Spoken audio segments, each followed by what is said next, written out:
الحمد لوليه والصلاة على نبي أما بعد فقد قال الله تعالى في شأن حبيبه آمرا ومخبرا إن الله وملائكته يصلون على النبي يا أيها الذين آمنوا صلوا عليه وسلموا تسليما اللهم صل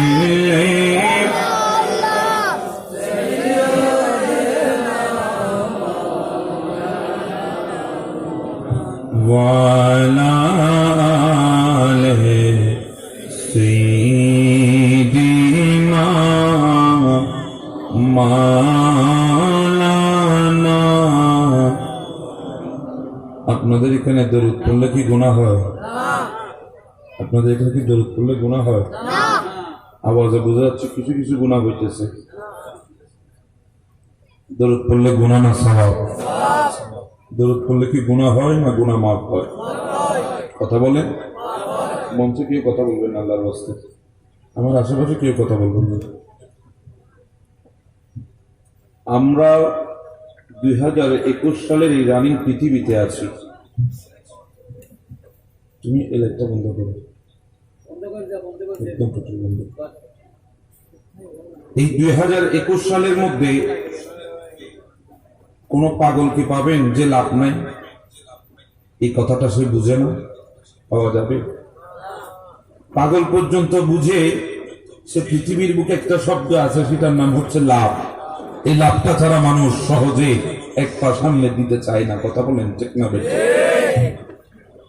কিন্তু আফসোস আমাদের জন্য, যারা আমরা মুসলমান, আমাদের জন্য বড় আফসোস এই জন্যে, কারণ আমরা আমাদের এখন স্থায়ী হায়াতটাকে, এই অল্প হায়াতটাকে কিভাবে দামি করতে হয়, কি দিয়ে আমার হায়াতটা দামি হবে, এই লাভটা আমার বুঝে আসে না। কথা বলেন ঠিক না বেঠিক?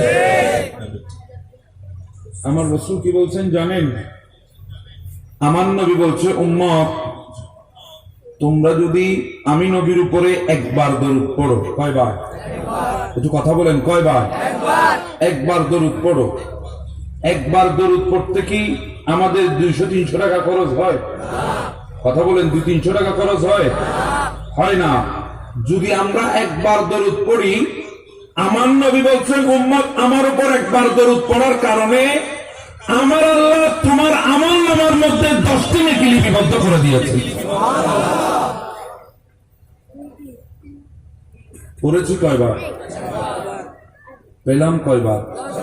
কথা বলেন কয়বার? অসুবিধা হচ্ছে আপনাদের? তো 10 বার পেয়ে কি আমরা খুশি হতে পারি না? কথা বলেন, আমরা কি খুশি হতে পারি নাই? তো খুশি হলে আওয়াজ ছোট হয় না বড় হয়? এটা আওয়াজে বলেন, ছোট না বড়? বড়। আমার মানুষ বেশি দরকার নাই, কিন্তু আশেক দরকার। কথা বলেন ঠিক না বেঠিক?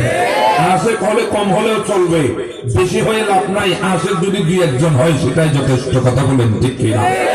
আমার বাবারা, আমরা একবার দরুদ পড়লাম, আল্লাহ আমাদেরকে 10টি নেকি দিয়েছেন, তাহলে 1-এ 10 লাখ। কথা বলেন ঠিক না বেঠিক?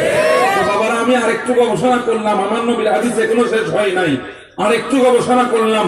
আমার নবী বলে আমার উপর একবার দরুদ পড়ার কারণে তোমাদের 10টি, আল্লাহ তোমাদের আমলে 10টি নেকি দান করে দিয়েছেন, সাথে সাথে তোমাদের 10টি গুনাহ আল্লাহ মাফ করে দিয়েছেন। কয়টি লাভ হলো? কয়টি লাভ? 20টি লাভ। আল্লাহ 20 বার আমাদেরকে করুণা করেছেন। কথা বলেন ঠিক না? পৃথিবীর বুকে তো আমরা এমন একজন মানুষ যে আমার প্রিয়জনের প্রশংসা যদি আমার সামনে কেউ করে, আমি আমার সমস্ত কিছু তাকে দিতে দ্বিধাবোধ করি না। কথা বলেন ঠিক না বেঠিক?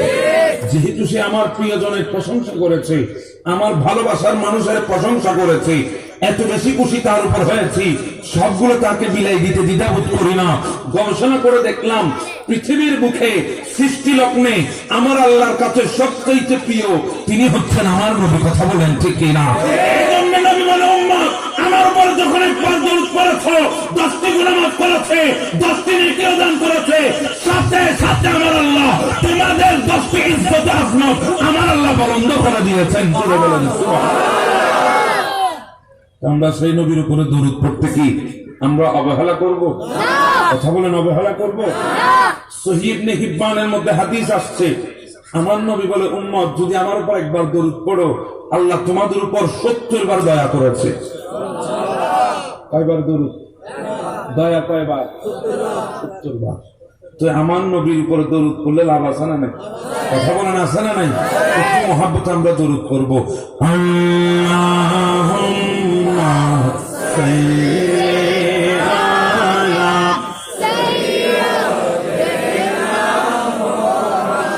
নাবিয়ানা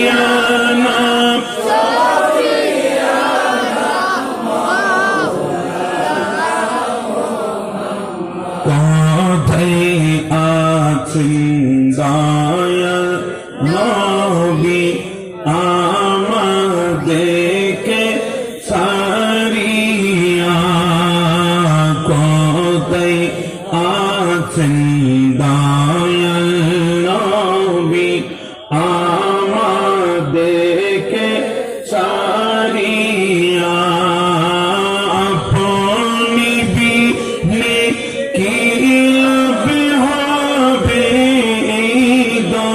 রাতে তাকিয়া, আল্লাহুম্মা সাল্লি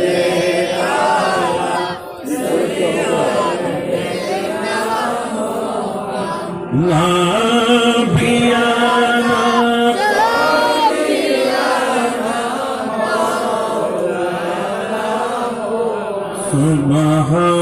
সুবহানাল্লাহ ওয়ালহামদুলিল্লাহ।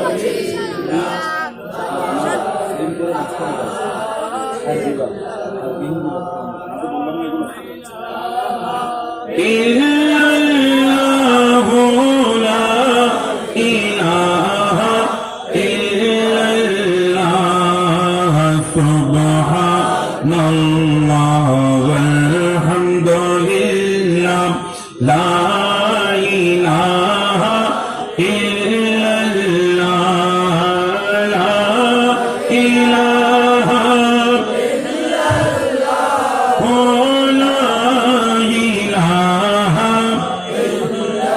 ইয়া রহিম ইয়া আল্লাহ ইয়া রহমান ইয়া আল্লাহ ইয়া রহিম ইয়া আল্লাহ ইয়া রহমান ইয়া আল্লাহ ইয়া করিম ইয়া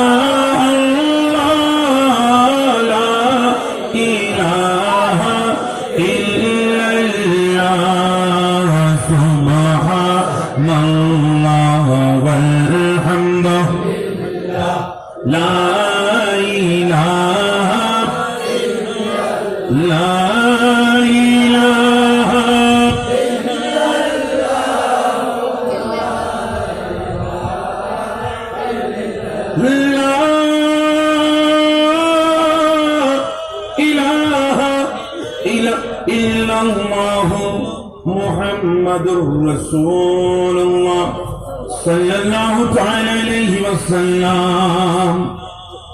আউটপুট একটু বন্ধ করে দাও, কথা বলতে দিও। অধ্যকার আল্লামা গাজী শেরে বাংলা রাদিয়াল্লাহু তাআলা আনহু স্মৃতি সংসদ এর 12/1 পূর্তি উপলক্ষে পবিত্র ঈদে মিলাদুন নবী সবাই বলি সাল্লাল্লাহু তাআলা আলাইহি ওয়াসাল্লাম ও জশ্নে গোসল ওয়ারা উদযাপন এবং অত্র এলাকার মরহুম এবং মরহুমাদের ইসালে সওয়াব উদযাপন উপলক্ষে আয়োজিত আজকের এই ঐতিহাসিক সুন্নি সম্মেলন 2021 এর সম্মানিত সভাপতি আপনাদের সবার সুপরিচিত জনাব আলহাজ জহুর আহমদ চৌধুরী সাহেব, বিশিষ্ট সমাজসেবক ও শিক্ষানুরাগী শায়ের মোহাম্মদ চৌধুরী বাড়ি, উদ্বোধক জনাব আলহাজ মোহাম্মদ মাহবুবুল আলম চৌধুরী সাহেব, বিশিষ্ট সমাজসেবক ও রাজনীতিবিদ। আজকের মাহফিলের প্রধান ওয়াইজ, যিনি আপনাদের পূর্বে বাদে মাগরিব থেকে কোরআন ও সুন্নাহ ভিত্তিক দলিল আদিল্লা ভিত্তিক তাকরীর ও বয়ানাত পেশ করেছেন, সুন্নিয়তের অহংকার অলংকার, বিশিষ্ট মিডিয়া ব্যক্তিত্ব, লেখক, গবেষক হযরতুল হাজ আল্লামা মুফতি আব্দুল আজিজ রজভী মুদ্দাজিলহুল আলী সাহেব সহ অসংখ্য অতিথিবৃন্দ, অসংখ্য আমন্ত্রিত ওলামায়ে কেরাম। আমি সবার নাম নিতে গেলে অনেক সময়ের দরকার, সেজন্য আমি সেদিকে যাচ্ছি না। আমার ডানে এবং বামে, আশে এবং পাশে হযরত উলামায়ে কেরাম, হুজ্জাজ ইকরাম, হুফাজ ইকরাম, বিভিন্ন ইসলামী সংগঠন থেকে, সামাজিক সংগঠন থেকে, রাজনৈতিক সংগঠন থেকে আগত নেতৃবৃন্দ, গণ্যমান্য ব্যক্তিবর্গ, বিশেষ করে আমার সামনে বসা আজকের এই মাহফিলের প্রধান আকর্ষণ আপনারা যারা তশরিফ এনেছেন, অত্র এলাকার বাসিন্দা কিংবা দূর দূরান্ত থেকে আগত দিনদার, ইমানদার, ফরহেজগার, মুত্তাকি আমার রাসূলের উম্মতেরা, পর্দার অন্তরালে ওয়াজ ও নসিহত শ্রবণের উদ্দেশ্যে অবস্থানরত আমার মা ও বোনেরা, বাবার বয়সী মুরব্বীরা, সমবয়সী বন্ধুরা, স্কুল, কলেজ, ইউনিভার্সিটি, মাদ্রাসার মেধাবী শিক্ষার্থী ভাইরা, মাহফিল ইন্তেজামিয়া কমিটির সকল সদস্য ভাইরা, আসসালামু আলাইকুম ওয়া রাহমাতুল্লাহি তাআলা ওয়া বারাকাতুহু। শুকরিয়া জ্ঞাপন করছি সে মহান রব্বুল আলামিনের দরবারে, যিনি আমাকে আজকের মাহফিলে আসার তৌফিক দান করেছেন, আপনাদেরকে যিনি আসার তৌফিক দান করেছেন। আজকের মাহফিলে নিজেদের জীবন থেকে নিজেদের হায়াতকে দামি বানানোর জন্য কিছু সময় আজকের মাহফিলে অতিবাহিত করার তৌফিক যিনি আমাদেরকে দান করেছেন, যিনি আমাদেরকে শ্রেষ্ঠ উম্মত বলে সার্টিফিকেট দিয়েছেন, শ্রেষ্ঠ নবী দান করেছেন, সে মালিকে আরজুস সামা, মালিকে কুল কায়না রব্বে জলিলের দরবারে শুকরিয়া তান। সবাই উচ্চ স্বরে মুহাব্বতে একে আওয়াজে অবহেলা ছেড়ে দিয়ে শরীরের জমাট বাঁধা শক্তিগুলো এক জায়গায় করে কালিমাত শুকর উচ্চারণ করে সবাই বলি আলহামদুলিল্লাহ। আমার বাবারা, আজকের এই মাহফিল আমরা এসেছি এবং বসেছি, আমাদের এই মাহফিলে বসার পেছনে একটা লক্ষ্য উদ্দেশ্য আছে না নেই? কথা বলেন, আছে না নেই? আপনারা মনে হয় আমার সাথে রাগ করলেন যে আমি বাদে এসার মেঘদুরি নেই 9টায় দিলাম কেন? এটা আমার দোষ না, অতএব রাগ করার কোনো সুযোগ নেই। আমি অল্প কথা বলবো, কথাগুলো বোঝার জন্য চেষ্টা করবেন। আহ্বান করবো যারা মাহফিল ইন্তজাম করেছেন ওনাদেরকে, আপনারা নিজেরাই এদিক ওদিক ঘোরাফেরা না করে আপনারা আগে মাহফিলে বসে যান, অটোমেটিকলি মানুষ চলে আসবে। কথা বলেন ঠিক না?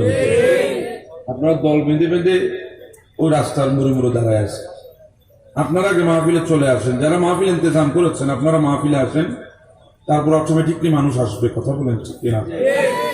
আমার বাবারা, আমরা যে বর্তমানে মাহফিল গুলা করছি, এই ধরনের মাহফিল কিয়ামত পর্যন্ত হলে কোনো লাভ হবে না। যদি মাহফিল হয় এমন মাহফিল, আল্লাহ এবং রসুলকে সন্তুষ্ট করব, 2-1 ঘন্টা যা সময় ব্যয় করব, ওখান থেকে 2-1 কলমা শিখে নিজের জীবনে বাস্তবায়ন করব, এই নিয়ত যদি মাহফিলে আসেন কিংবা মাহফিল ইন্তজাম করেন, খোদার কসম সমাজ পরিবর্তন হতে 2 দিন লাগবে না। কথা বলুন ঠিক না? এখন আমরা মাহফিলে আসি কিছু পাওয়ার আশায়, আর মাহফিল যারা ইন্তজাম করে তারা ইন্তজাম করে প্রত্যেক বছর যে করিয়ে আইছে, মনে হয় এবছর না করলে গুণ হয়ে যাব, এই চিন্তা করুন ওরা মাহফিল করে, আর আমরা আসি মাহফিলের পর একটা তবুরকের পোটালা পাবো, এটা নিয়ে চলে যাব আনন্দ চিত্তে। এই মাহফিল আমাদের সমাজে দরকার নাই। কথা বলেন ঠিক কিনা? মাহফিল হতে হবে জীবন পরিশুদ্ধ হওয়ার জন্য, মাহফিল হতে হবে সমাজ পরিবর্তনের জন্য, মাহফিল হতে হবে আমার জীবন থেকে কয়েক ঘন্টা আমি যে সময় ব্যয় করেছি, ওখান থেকে কয়েকটা শব্দ আমি শিখবো, আমার জীবনে আমি অ্যাপ্লাই করব। আমি যদি পরিবর্তন হতে পারি, খোদার কসম সমাজ পরিবর্তন হয়ে যাবে। কথা বলেন ঠিক না? নিজে পরিবর্তন হলাম না, আমি আবার সমাজ পরিবর্তন করার নিয়ত নিয়ে মাঠে নেমেছি। কিয়ামত পর্যন্ত মাঠেই থাকবেন, কোনো কাজে আসবে না। আমার বাবারা, আমরা যে আজকে এই মাহফিলে বসতে পেরেছি, আমাদেরকে তৌফিক দান করেছেন কে? কথা বলেন কে? আমরা যে আজকে এখানে হেঁটে হেঁটে এসেছি, তৌফিক দান করেছেন কে? আমরা যে আজকে সুস্থভাবে, সুস্থ মন নিয়ে, সুস্থ দেহ নিয়ে, সুস্থ মস্তিষ্ক নিয়ে আমরা দুনিয়ার জমিনে উঠা বসা চলাফেরা করছি, এগুলার তৌফিক দান করেছেন কে? কথা বলেন, কে দান করেছেন? আল্লাহ দান করেছেন। আল্লাহ আমাকে সুন্দর বড়ি দিয়েছে, আল্লাহ আমাকে সুদর্শন বানিয়েছে, আল্লাহ আমাকে সুন্দর করে হাঁটার জন্য 2টা পা সালামত রেখেছে, আল্লাহ আমাকে ধরার জন্য 2টা হাত সালামত রেখেছে, আল্লাহ আমাকে দেখার জন্য 2টা চোখ সালামত রেখেছে, আল্লাহ আমাকে বলার জন্য জুবান সালামত রেখেছে, আল্লাহ আমি নিঃশ্বাস নেওয়ার জন্য আমার নাকটা সালামত রেখেছে, আল্লাহ আমার শোনার জন্য 2টা কান সালামত রেখেছে। আল্লাহ চাইলে তো আমাকে অন্ধ বানাতে পারত। কথা বলেন ঠিক না? আল্লাহ চাইলে তো আমাকে লুলা বানাতে পারত, আল্লাহ চাইলে আমাকে লেঙ্গা বানাতে পারত, আল্লাহ চাইলে আমাকে বোবা বানাতে পারত, আল্লাহ চাইলে আমাকে বধির বানাতে পারত, আল্লাহ চাইলে আমাকে পাগল বানাতে পারত, আল্লাহ চাইলে আমাকে প্রতিবন্ধী বানাতে পারত। কথা বলেন ঠিক না? আল্লাহ বানিয়েছেন। কথা বলেন, বানিয়েছেন? বানাই নাই, আল্লাহ আমাকে সুন্দর করে বানিয়েছে। যুবকদেরকে বলবো, তুমি করে বলবো, কারণ যুবক হয়তো বয়সে তুমি আমার ছোট, না হলে আমার সমবয়সী। মুরব্বীরা রাগ করবেন না। যুবক, তোমার আজকে সুদর্শন চেহারা, যুবক তোমার আজকে সুন্দর বডি, যুবক তোমার আজকে সুন্দর দেহ, তুমি বাইক হাঁকিয়ে চলে যাও, কিন্তু একবারও চিন্তা করো নাই তোমার এই সুন্দর দেহটা কে দান করেছে। কথা বলেন। আমরা দুনিয়ার জমিনে আমরা মালিকের কাছে কর্মচারী হিসাবে আমরা কাজ করি, বিভিন্ন ফ্যাক্টরির মধ্যে, বিভিন্ন ইন্ডাস্ট্রির মধ্যে আমরা কাজ করি। কথা বলেন ঠিক না? আমার একটা উদ্দেশ্য আছে, যেই মালিকটা আমাকে কাজ দিয়েছে ওনারও একটা উদ্দেশ্য আছে।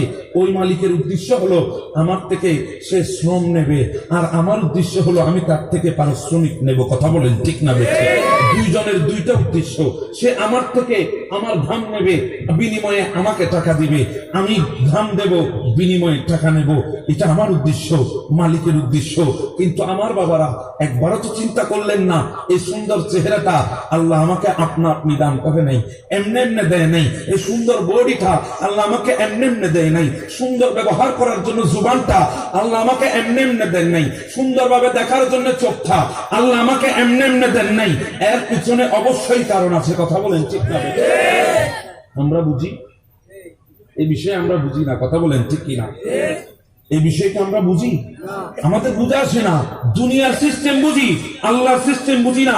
দুনিয়ার মালিককে আমি শ্রম দিচ্ছি, দুনিয়ার মালিক আমাকে পারিশ্রমিক দিচ্ছে, কিন্তু একবারও চিন্তা করলাম না যে মালিকটা আমাকে সুন্দর দেহ দিয়েছে, সুন্দর চেহারা দিয়েছে, সুন্দর কাঠামো দিয়েছে, সুন্দরভাবে সৃষ্টি করেছে, ওই মালিকটা আমাকে কেমনে এই জিনিসগুলো দিয়েছে, কেন দিয়েছে একবারও চিন্তা করি নাই।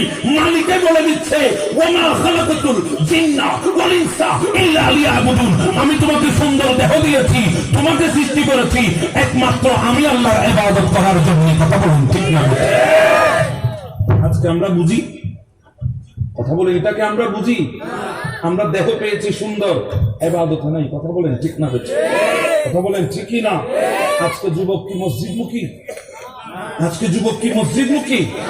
যুবক আজকে যায় বিরাট রাজপ্রাসাদ দেখতে, যুবক আজকে স্বপ্ন দেখে বিরাট দালান বাঁধবো, যুবক আজকে চিন্তা করে বিরাট রাজপ্রাসাদের মালিক হবো। কথা বলেন ঠিক কিনা? কিন্তু একবারও চিন্তা করে নাই আমি বিরাট রাজপ্রাসাদ দিয়ে আমি কি করব? রাজপ্রাসাদের জায়গায় থাকবে, আমি তো রাজপ্রাসাদে থাকতে পারবো না। কথা বলেন ঠিক না? আজকে 2021 সালে এই রানিং পৃথিবীতে এমন একজন যুবককে অনুবীক্ষণ যন্ত্র দিয়ে তালাশ করে পাবেন না যেই যুবকের হাতের মধ্যে স্মার্টফোন নাই। কথা বলেন ঠিক কিনা? সবার হাতে হাতে আজকে স্মার্টফোন, সবার হাতে হাতে আজকে অ্যান্ড্রয়েড সেট। এগুলো কি? সবার হাতে হাতে আজকে স্মার্টফোন, সবার হাতে হাতে আজকে অ্যান্ড্রয়েড সেট আছে না নাই?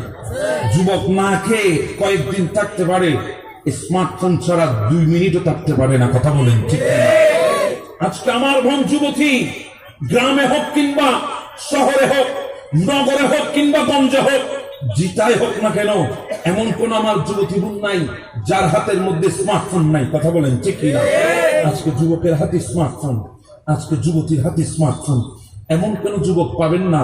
বেয়াদবি মাপ, মুরব্বীরা বেয়াদবি মাপ করবেন, আমি 2021 সালের কথা বলছি। আপনি 1900 সালের ব্যক্তি, কিন্তু 2021 নিয়ে কথা আমাকে বলতেই হবে। এই 2021 সালে এমন একজন যুবক পাবেন না আজকে ভালোবাসার নাম দিয়ে অবৈধ সম্পর্কের মধ্যে লিপ্ত হচ্ছে না। কথা বলেন ঠিক না? আজকে সেই ভালোবাসাকে জায়েজ করার জন্য নতুন ভাবে একটা চালু করে দিল ভালোবাসা দিবস। আমি বলবো যুবক, তোমার জন্য ভ্যালেন্টাইন্স ডে নয়, তোমার জন্য হচ্ছে ঈদে মিলাদুন নবী। এটাই তোমার জীবনের শ্রেষ্ঠ দিবস। কথা বলেন ঠিক না? তুমি কোন দিবসের দিকে যুবক? আজকে যুবক পাবেন না যার হাতে স্মার্টফোন নাই। সেই স্মার্টফোনের মধ্যে যখন তার গার্লফ্রেন্ডের কল আসে, ওই যুবক অস্থির হয়ে যায় গার্লফ্রেন্ডের কলটা রিসিভ করার জন্য। কথা বলেন ঠিক কিনা?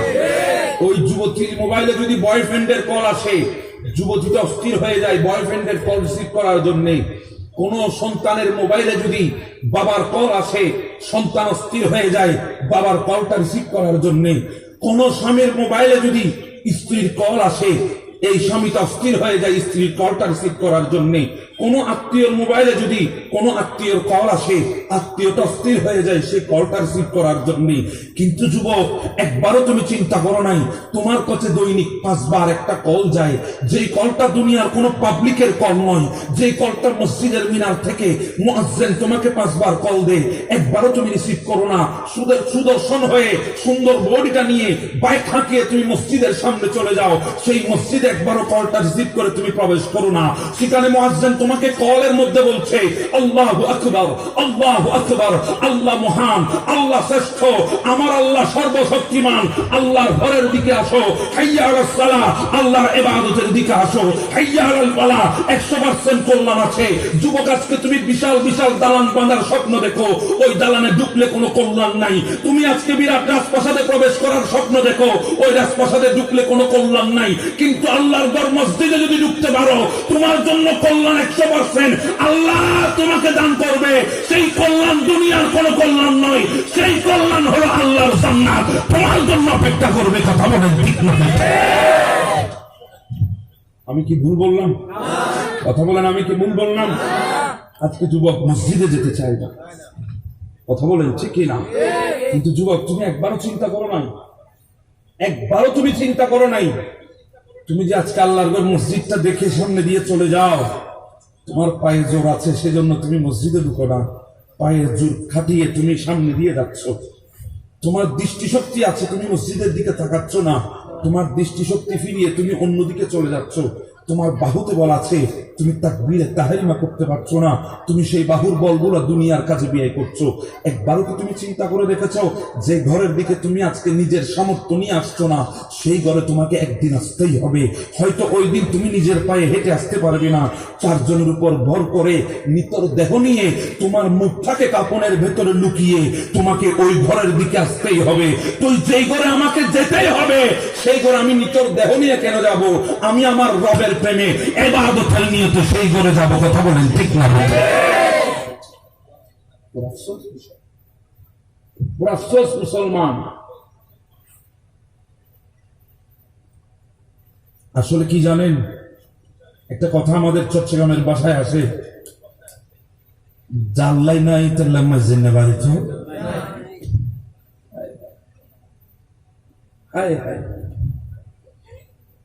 আপনারা দেখেছেন হয়তো গত বছরের সেই অবস্থাটা, প্রেক্ষাপট। আজ থেকে 10 মাস, বেশি দিন হয় না, 10 মাস দূরে যদি পেছনে ব্যাক করে যদি একবার চিন্তা করেন, সেই আজ থেকে 10 মাস আগে আমার আল্লাহর অদৃশ্য একটা গজব করোনা নামে ওই ভাইরাসের কাছে গোটা পৃথিবী হাহাকার করেছে। কথা বলেন ঠিক না? আজকে যুবক, তুমি যে আমেরিকাকে মডেল মনে করছো, যে অস্ট্রেলিয়াকে তুমি তোমার জীবনের লক্ষ্য মনে করছো, যে ইংল্যান্ড ইউরোপকে তুমি তোমার জীবনের স্বপ্ন মনে করছো, এই বড় বড় রাষ্ট্রগুলো এত ক্ষমতাধর হওয়ার পরেও আমার মালিকের ক্ষমতার সামনে তারা সবাই নিরুপায় হয়ে গেছে।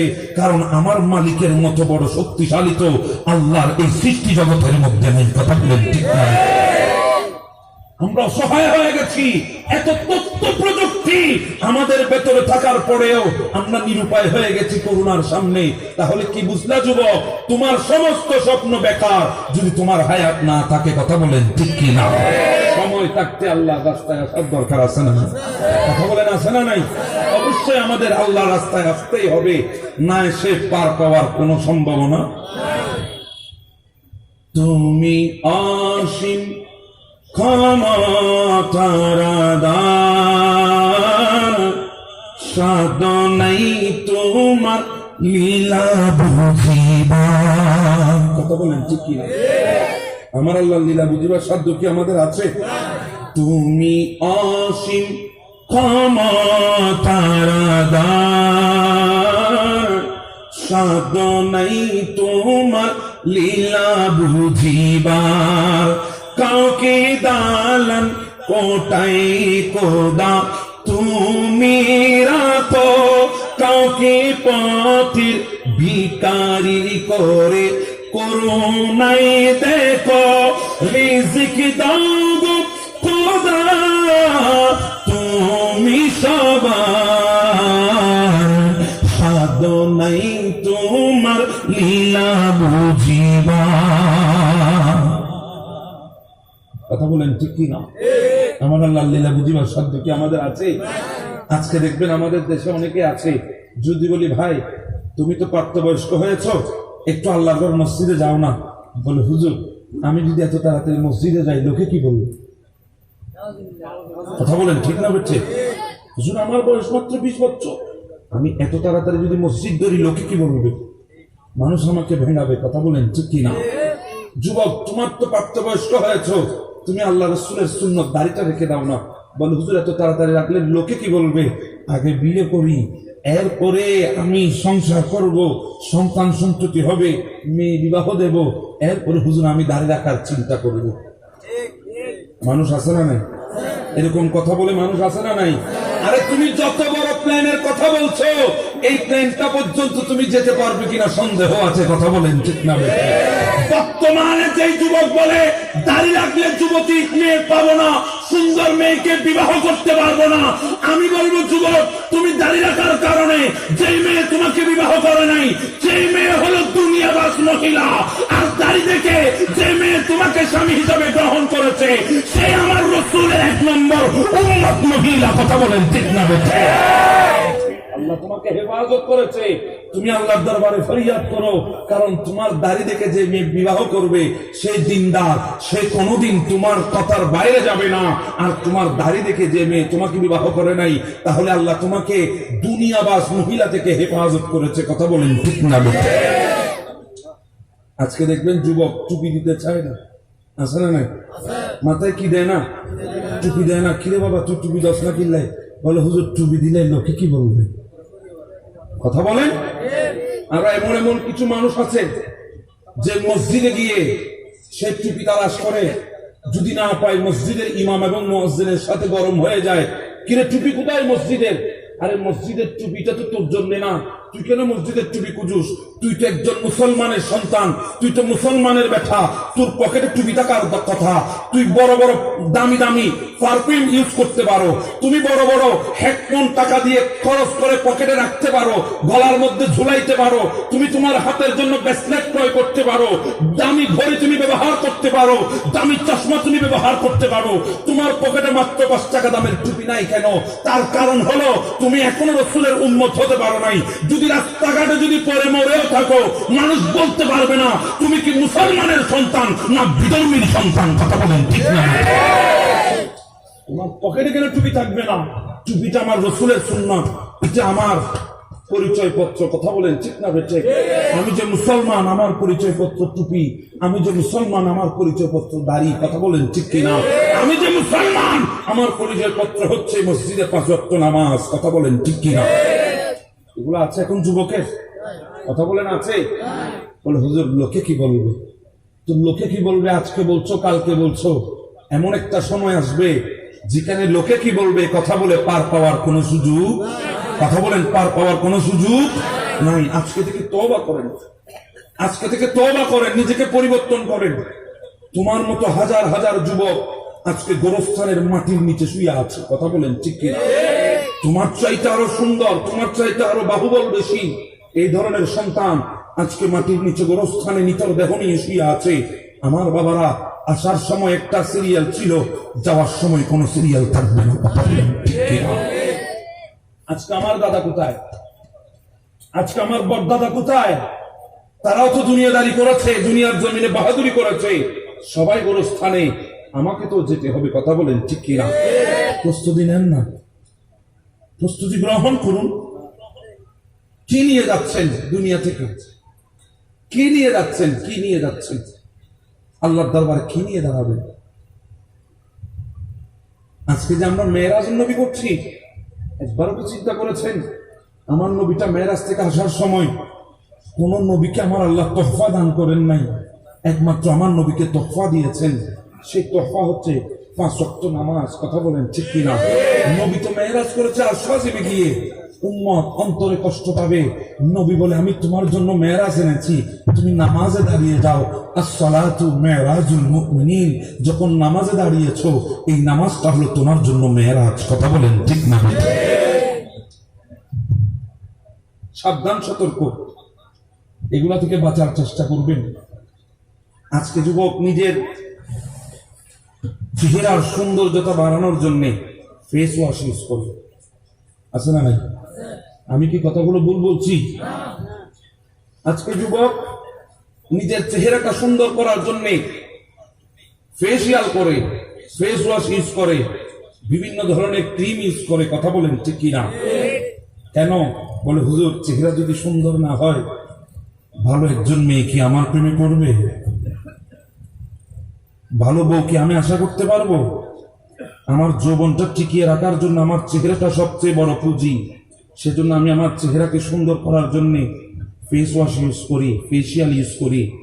আমি নিজেকে ফিট রাখি, আমার চেহারাটা দেখে সবাই যেন আমার চেহারা দেখে যাতে তাদেরকে আকর্ষণ করে, আমার চেহারাটা তাদেরকে যাতে আকর্ষণ করে, সেজন্য আমি আমার পেজের মধ্যে, আমার চেহারার মধ্যে আমি ফেস ওয়াশ, ফেসিয়াল এগুলো ব্যবহার করি। যুবক, এরপরও দেখা যায় অনেকের চেহারার মধ্যে বড় উঠে বসে আছে। কথা বলেন ঠিক না বেটি? চেহারা বিগড়ে গেছে। আজকে তোমাদেরকে এমন একটা ফেস ওয়াশের কথা বলবো, এমন একটা ফেসিয়ালের কথা বলবো, ওই ফেস ওয়াশটা যদি করতে পারো, তোমার ওই চেহারাটা কোন ক্রিমের মাধ্যমে উজ্জ্বল করতে হবে না, তোমার চেহারাটা আপনা আপনি উজ্জ্বল হয়ে যাবে, সুন্দর হয়ে যাবে। সেই ফেস ওয়াশের নাম হচ্ছে 5 ওয়াক্ত নামাজে 5 বার উযু করা। কথা বলেন ঠিক না বেটি? তুমি 5 বার উযু করে দেখো তোমার চেহারাটা কত উজ্জ্বল হয়। যত নামাজি আছে আল্লাহর ঘরে গিয়ে নামাজ আদায় করে, দেখবা কালো কুচকুচে, মানুষ তার চেহারার দিকে তাকায় না, কিন্তু 5 ওয়াক্ত নামাজ পড়ার কারণে, উযু বানানোর কারণে কালো হওয়া সত্ত্বেও তার চেহারা থেকে একটা নূরের ঝলক বাহির হয়। কথা বলেন ঠিক না বেঠে? আছে না নাই কালো মানুষ? কথা বলেন আছে না নাই? তারপরে দেখতে ইচ্ছা করে, কি বাবা আপনার চেহারায় কোন কোন ফেস ওয়াশ ইউজ করেছেন? বলে হুজুর ফেস ওয়াশ না, আমি দৈনিক 5 বার আল্লাহর দরবারে ইবাদতে যাই, যাওয়ার সময় উযু করে যাই। কথা বলেন ঠিক না বেঠিক? আজকে থেকে ফেস ওয়াশটা অ্যাপ্লাই করে। আজকে বলা হচ্ছে করোনা হাত ধোয়ার জন্য, আমার নবী তো 1000 বছর আগে আমাদেরকে দিয়ে গেছে, আমরা অ্যাপ্লাই করি নাই বলে আজকে করোনা ভাইরাস আমাদেরকে ধাও করেছে। কথা বলেন ঠিক না বেঠিক? এগুলো চিন্তা করবেন, মাথায় রাখবেন। আল্লাহ পাক রব্বুল আলামিন আমাদেরকে এগুলা বুঝার তৌফিক দান করুক। আরো জোরে বলেন না আমিন। আমাদের দেশে আরেকটা বড় সংকট, সেই সংকটটা হলো হালাল রুজি রোজগার। কথা বলেন ঠিক কিনা? আমরা সৎ পন্থায় উপার্জন করতে জানি না, অসৎ পন্থায় অর্থলিকা করতে জানি। কথা বলেন ঠিক কিনা? কিন্তু দেখেন, যে অসৎ পন্থায় আপনি অর্থলিকা করছেন, অসৎ পন্থায় আপনি মঞ্জিল ম্যানশন কুঠি বানাচ্ছেন, ওখানে বিন্দু পরিমাণ কোনো শান্তি নাই। যদি হালাল পন্থায় 1 টাকাও যদি রুজি রোজগার করেন, তাহলে ওখানের মধ্যে আমার আল্লাহ শান্তি দেবে। কথা বলেন ঠিক কিনা? এই জন্য আল্লাহ বলছেন আমাদেরকে নয়, নবীদেরকে, ইয়া আইয়ুহার রাসূলু কুলু মিনাত তাইয়্যিবাত, ওহে আমার নবীগণ, আপনারা হালাল জিনিস খান, হালাল জিনিস আহার করুন। নবীদেরকে বলা মানি, এটা নবীদেরকে বলছে না, কারণ নবীরা তো পুত পবিত্র, ওনারা কোনোদিন হারাম স্পর্শ করতে পারে না। নবীদেরকে বলা মানি, নবীর উম্মতদেরকে শিক্ষা দেওয়া। কথা বলেন ঠিক না? হে আমার রাসূল, হে আমার রাসূলগণ, আপনারা হালাল বস্তু আহার করুন, হালাল জিনিস ভক্ষণ করুন। এরপরে আল্লাহ আমাদেরকে বলছেন, ইয়া আইয়ুহাল্লাযীনা আমানু কুলু মিনাত তাইয়্যিবাতি মা রাযাকনাকুম। ও আমার মুমিন বান্দারা, ও আমার মুমিন বান্দারা, ও আমার ঈমানদার বান্দারা, তোমাদেরকে আমি আল্লাহ যা দান করেছি তা থেকে তোমরা আহার করো, যা দিয়েছি সেগুলো তোমরা খাও, যে হালাল বস্তুগুলো তোমাদেরকে প্রদান করেছি সেখান থেকে তোমরা আহার করো। সুবহানাল্লাহ। আল্লাহ বলছেন ইমানদারদেরকে হালাল বস্তু আহার করার জন্য, হালাল জিনিস খাওয়ার জন্য। আজকে আমরা হালাল আর হারামের পার্থক্য বুঝি না। কথা বলেন ঠিক না? আজকে আমরা দুনিয়ার এমন মোহে পড়ে গেছি, আজকে আমরা সুদের পেছনে পেছনে ঘুরছি, আজকে আমরা ঘুষের পেছনে পেছনে ঘুরছি। পৃথিবীর জমিনে আমি গবেষণা করে দেখলাম, একটা গুনার ব্যাপারে আমার নবী এবং আমার আল্লাহ যে কথা বলেছেন, অন্য কোন গুনার ক্ষেত্রে এই কথা বলেন নাই। সেটা হলো আমার আল্লাহ এবং নবী এই সুদের ক্ষেত্রে যে কথাটা বলেছেন, আমার নবী বলছেন, উম্মত, সুদের 70টি গুনাহ আছে, 70টি গুনাহ। আর 70টি গুনার মধ্যে সর্বনিম্ন যে গুনাহ হলো, সেই গুনাহ হচ্ছে তুমি তোমার মায়ের সাথে ব্যভিচার করা। কথা বলেন নাউযুবিল্লাহ। কয়টি গুনার কথা বললাম? 70টি গুনাহ। সর্বনিম্ন গুনাহ হচ্ছে নিজের মায়ের সাথে কি করা? সম্ভব? সহ্য করতে পারবেন? আমার নবী সুদকে হারাম করেছে, আমার আল্লাহ সুদকে হারাম করেছে, আমরা সেটাকে হালাল বলে আজকে নিজের জীবনে বেছে নিয়েছি। কথা বলেন ঠিক না? আজকে অনেকে বলে, হুজুর আমার তো লক্ষ টাকা ইনকাম আছে, কিন্তু হুজুর এরপরও আমার বরকত নাই, আমি টানা হিসরার মধ্যে আছি। কথা বলেন। অনেকে বলে, হুজুর আমার তো কোটি টাকা ইনকাম, এরপরেও আমি টানা হিসরার মধ্যে আছি, এদিকে গেলে এদিকে হয় না, এদিকে দিলে এদিকে হয় না। আবার আরেকজনকে দেখবেন বলবে, হুজুর আমার ইনকাম হচ্ছে মাত্র 2000 টাকা, আলহামদুলিল্লাহ খুব সুন্দর ভাবে আছে। কথা বলেন ঠিক না? ব্যবধানটা কেন হলো? কারণ হলো আমার ইনকামটা হারাম পন্থায়, আর ওই বান্দার ইনকামটা হচ্ছে হালাল পন্থায়।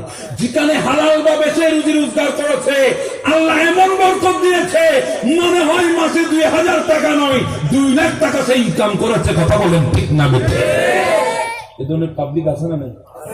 হাজার হাজার আছে। শুধু আছে না, হাজার হাজার আছে। আমার নবী কি বলছেন দেখেন, আমার নবী বলছে, উম্মত, লা ইয়াদখুলুল জান্নাতা জাসাদুন গুইযা বিহারামি।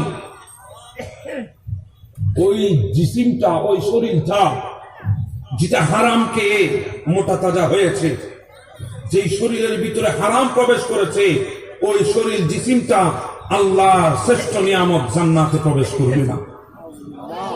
নাউজুবিল্লাহ বলবেন না? আরো জোরে বলেন না নাউজুবিল্লাহ।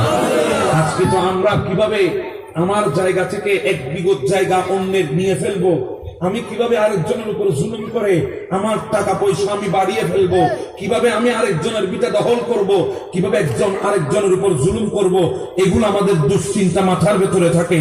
আমি একটা কথা বলবো বাবা, আজকে যেই অসহায় মানুষগুলাকে আপনি কষ্ট দিচ্ছেন, অসহায় মানুষগুলাকে আপনি বিভিন্ন ভাবে জুলুম করছেন, তার কাছে অর্থ নাই বলে, সামর্থ্য নাই বলে, শারীরিক অক্ষমতার কারণে আপনি যে জুলুমগুলো আজকে তার উপর করছেন, একবারও কি চিন্তা করে দেখেছেন যেই রিক্সাওয়ালার উপর আপনি আজকে জুলুম করছেন, যেই গরিব চাষার উপর আজকে আপনি জুলুম করছেন, যেই গরিব প্রতিবেশীর উপর আপনি আজকে জুলুম করছেন, ওই প্রতিবেশী, ওই রিক্সাওয়ালা, ওই চাষা মানুষটা যেদিন আপনার ভেতর থেকে প্রাণ পাখিটা বাহির হয়ে যাবে, ওই গরিব মানুষটা দৌড়ায় আসবে আপনার ওই দেহটাকে কবর দেওয়ার জন্য, কবর খনন করতে, আপনার দেহটাকে গোসল দিতে, আপনাকে কাফন পরানোর জন্য ওই গরিব মানুষটাই দৌড়ায় আসবে।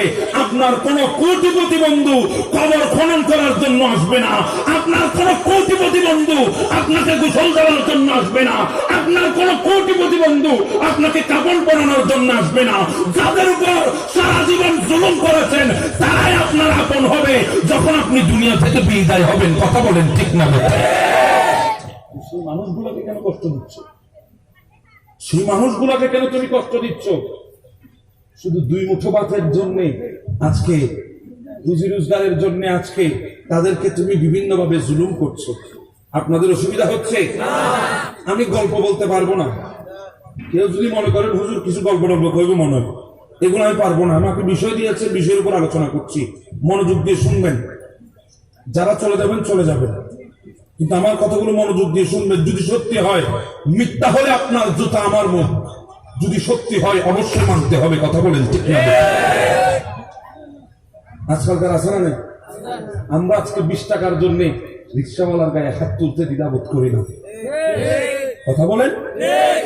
আজকে আমার এক মুঠো ধানের জন্য চাষার উপর আঘাত করতে আমি দ্বিধাবোধ করি না। কথা বলেন ঠিক না? বেছে হ্যাঁ, আফসোস। একবারও চিন্তা করে দেখেছেন যে সময় গভীর রাত আপনি যখন বিপদে পড়ে যান, ওই রিক্সাওয়ালাটাই আপনার সাহারা। কথা বলেন। আপনি যখন সবচেয়ে বেশি বিপদে পড়ে যাবেন, আপনার ঘরের পাশে সেই চাষাটাই আপনার সাহারা। আপনি কিসের এত দামাগিরি দেখান? যদি অহংকার আসে, একটা কথা বলছি, কারো যদি কোনো সময় অহংকার আসে, একটা ঘর থেকে বাহির হয়ে দৌড় লাগাবেন, আপনাদের গোরস্থানে গিয়ে ওখানে দাঁড়িয়ে 1 সেকেন্ডের জন্য চিন্তা করবেন আপনাদের সমাজের সবচাইতে বেশি বিত্তশালী মানুষটা আজকে কবরের নিচে নিরুপায় হয়ে শুয়ে আছে। কথা বলেন ঠিক না? সেখানে আমাকেও যেতে হবে। আমি যাওয়ার মতো যদি যেতে পারি আমার জীবন ধন্য, যদি যাওয়ার মতো যেতে না পারি সেখানেও শান্তি নেই। কথা বলেন ঠিক না? নিজেকে প্রস্তুত করুন, নিজেকে প্রস্তুত করুন। আফসোস মুসলমান মনে করছেন এমনি আসলাম, জন্মগ্রহণ করেছি, বাস এন্তেকাল হলে আমি চলে যাব, আমি মিশে যাব, আমি শেষ হয়ে যাব। কখনো সম্ভব? আমার বাবারা,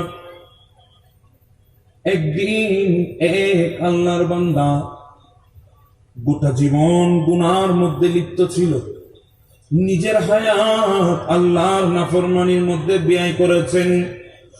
ওই আল্লাহর বান্দা ইন্তেকালের আগ মুহূর্তে নিজের সন্তান সন্ততি স্ত্রী পুত্রকে সামনে ডাকলেন, ডেকে বলে, আমার স্ত্রী, আমার পুত্র, আমার সন্তান, আমার সন্ততি, আমি দুনিয়া থেকে বিদায় হয়ে যাব।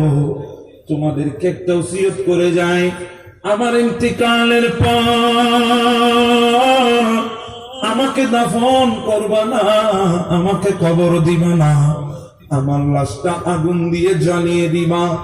আগুন দিয়ে জ্বালিয়ে দেওয়ার পর আমার ওই বডিটা চারকার যখন হয়ে যাবে, যখন আমার শরীরটা যখন ছাই হয়ে যাবে, তখন আমার শরীরের ওই ছাইগুলা বাষ্প করে কিছু বাতাসের মধ্যে, আর কিছু সমুদ্রের মধ্যে, আর কিছু স্থলের মধ্যে তোমরা এগুলা বাসিয়ে দিবা, এগুলা ফেলে দিবা। এই কথা বললেন। কিছুদিন যেতে না যেতে বান্দাটা দুনিয়া থেকে বিদায় হয়ে গেল, ইন্তেকাল করলেন। তার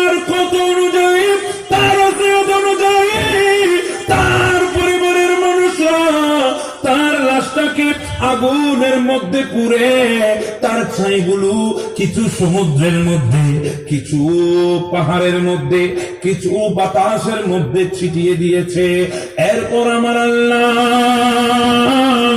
ওই বান্দার ছাইগুলো একত্রিত করে আমার আল্লাহ তাকে আবার জীবিত করলেন। আমার আল্লাহ তাকে আবার সম্পূর্ণ শরীর দান করলেন। দান করার পর আমার আল্লাহ ডাক দিয়ে বলে, বান্দারে, ও বান্দা, তুই কেন এই কাজটি করলি? কেন তুই তোর নিজের শরীরকে জ্বালিয়ে বাতাস, পানি এবং স্থলের মধ্যে ছড়িয়ে ছিটিয়ে দিলি? ওই বান্দা ডাক দিয়ে বলে, আল্লাহ রে, আমি একটা কারণে এই কাজটি করেছি। সেই কারণটা হলো আপনি রবের শাস্তির ভয়ে। আপনি রবের শাস্তির ভয়ে। আপনার শাস্তি বড় কঠিন, আপনার শাস্তি বড় কঠোর। আল্লাহ, আমি দাঁড়াতে পারবো না, সহ্য করতে পারবো না, আপনার শাস্তির ভয়ে আমি এই কাজটি করেছি। তাহলে বোঝা গেল বাবা, দুনিয়ার জমিনে যা করছেন সবগুলা আল্লাহর দরবারে জবাব দিতেই হবে। কথা বলেন ঠিক না বেটে? জবাব না দিয়ে যাওয়ার কোন সুযোগ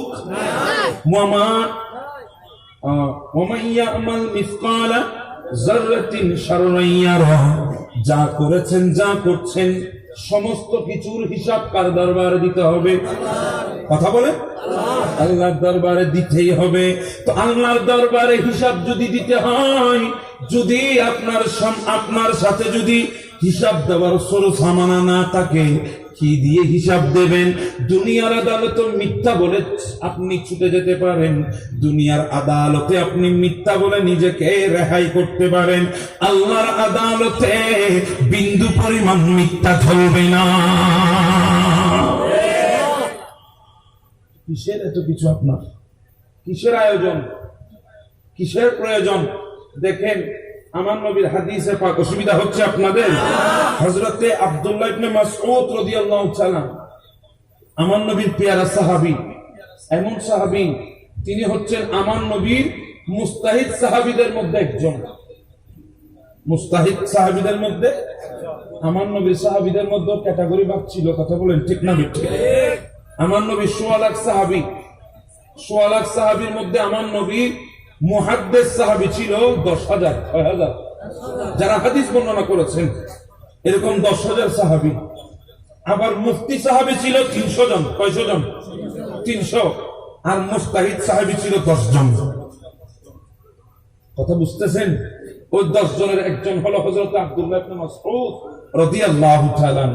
তিনি হাদিস বর্ণনা করছেন, আমার নবী বলে, উম্মত, ৫টি প্রশ্নের জবাব কিয়ামতের ময়দানে আমার আল্লাহকে না দিয়ে তোমরা সরতে পারবে না।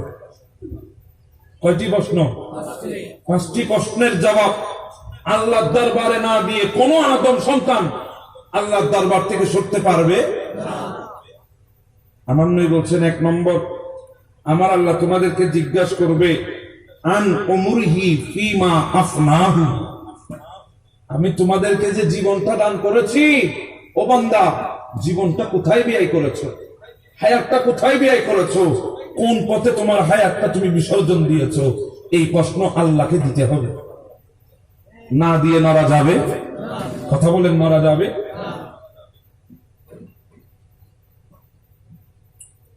দ্বিতীয় নম্বর প্রশ্ন আল্লাহ আমাদেরকে করবেন, ওয়ান শাবাবি ফিমা আবলাহু, ওহে যুবক, তোমাকে একটা সুন্দর যৌবন দান করেছি, এই যৌবনটা তুমি কোথায় ব্যয় করেছো?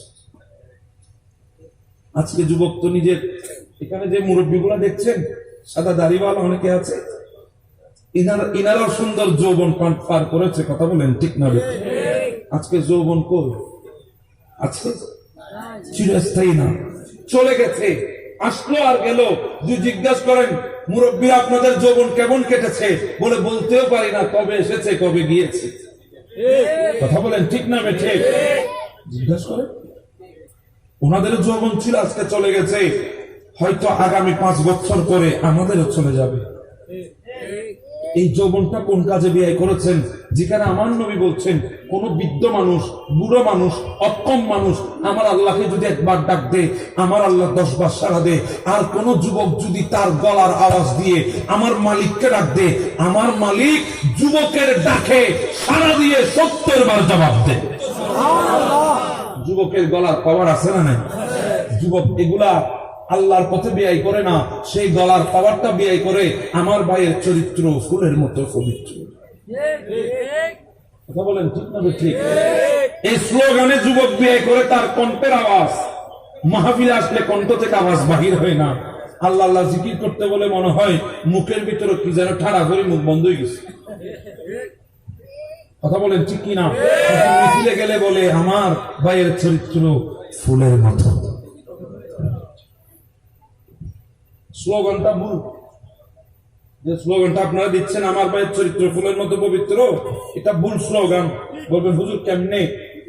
বাবা, পবিত্র হওয়ার কথা তখন আসে যখন অপবিত্র থাকে। কথা বলেন ঠিক না ঠিক? পবিত্র শব্দ তখন আসবে বিপরীতে যদি অপবিত্র থাকে। তো ফুলটা তো অপবিত্র হওয়ার কোনো কি নেই, আশঙ্কাই নেই। কথা বলেন ঠিক না ঠিক? ফুল কি অপবিত্র হইতে পারে? এটা আবার পবিত্র কিভাবে হবে? তো আপনাদেরকে স্লোগানটা পাল্টাতে হবে। তা আমি এক জায়গায় বলছিলাম ওই দিন, আপনাদের এখন স্লোগান দিতে হবে আমার ভাইয়ের চরিত্র হাঁসের মতো পবিত্র। কিসের মতো? হাঁস আছে না, হাঁস মুরগি, ওই হাঁসের মতো পবিত্র। কেন বললাম? কারণ আমি গবেষণা করে দেখলাম গোটা পৃথিবীর মধ্যে এমন একটা প্রাণী আছে যে প্রাণীটা অপবিত্র হওয়ার সাথে সাথে খুব দ্রুত বেগে পবিত্র হয়ে যায়। ওই প্রাণীটাই হলো হাঁস। কোন প্রাণী? হাঁসের চাইতে সহজে কেউ অপবিত্র হয়ে দ্রুত পবিত্র হতে পারে না, হাসি পারে। তো আপনাদের স্লোগান পাল্টাবেন আমার ভাইয়ের চরিত্র হাঁসের মতো পবিত্র।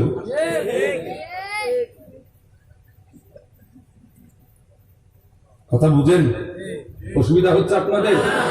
যুবক আজকে কোথায় বিয়ে করছো তোমার হায়াতটা? একটু চিন্তা করে দেখো না, একবার চিন্তা করে দেখো। আল্লাহ জিজ্ঞাসা করবে তোমার এই যৌবনটা সম্পর্কে, যৌবনটা কোথায় বিয়ে করেছো? আজকে অনেক যুবক আছে চুলের কাটিং দেখলে অন্তর একদম ফকফক হয়ে যায়, মনে হয় আল্লাহ ঠাড়া ভরি বুড়া এক ফাঁস ভাঙ্গি ভরে গেছে। কথা বলেন ঠিক না? ফিরে যুবক চুল এই মাথার উপর স্টিমুলার কে ছাড়াইলো? হুজুর আমি তো নেইমারের ভক্ত। তো নেইমারের ভক্ত হলে বুঝি এই মারাত্মক এক্সিডেন্ট করতে হয়? বলে না হুজুর আমি যেহেতু নেইমারের ভক্ত সেই জন্য নেইমারকে যেহেতু ভালোবাসি, অতএব তাকে অনুসরণ করতে গিয়ে আমি আমার চুলের এই কাটিং দিয়েছি। তো যাকে ভালোবাসতে গিয়ে চুলের উপর আল্লাহ টানা করে, এই ভালোবাসার কোনো দরকার আছে না? আমার আল্লাহর ভালোবাসার মানুষ কি দিয়েছে একবারও যুবক চিন্তা করো নাই? আল্লাহ বলছেন কুল ইন কুনতুম তুহিব্বুনাল্লাহ ফাত্তাবিউনি ইউহিব্বুকুমুল্লাহ। ও আমার রাসূল আপনি বলে দেন তোমরা যদি আল্লাহর ভালোবাসা চাও আমি নবীকে অনুসরণ করো।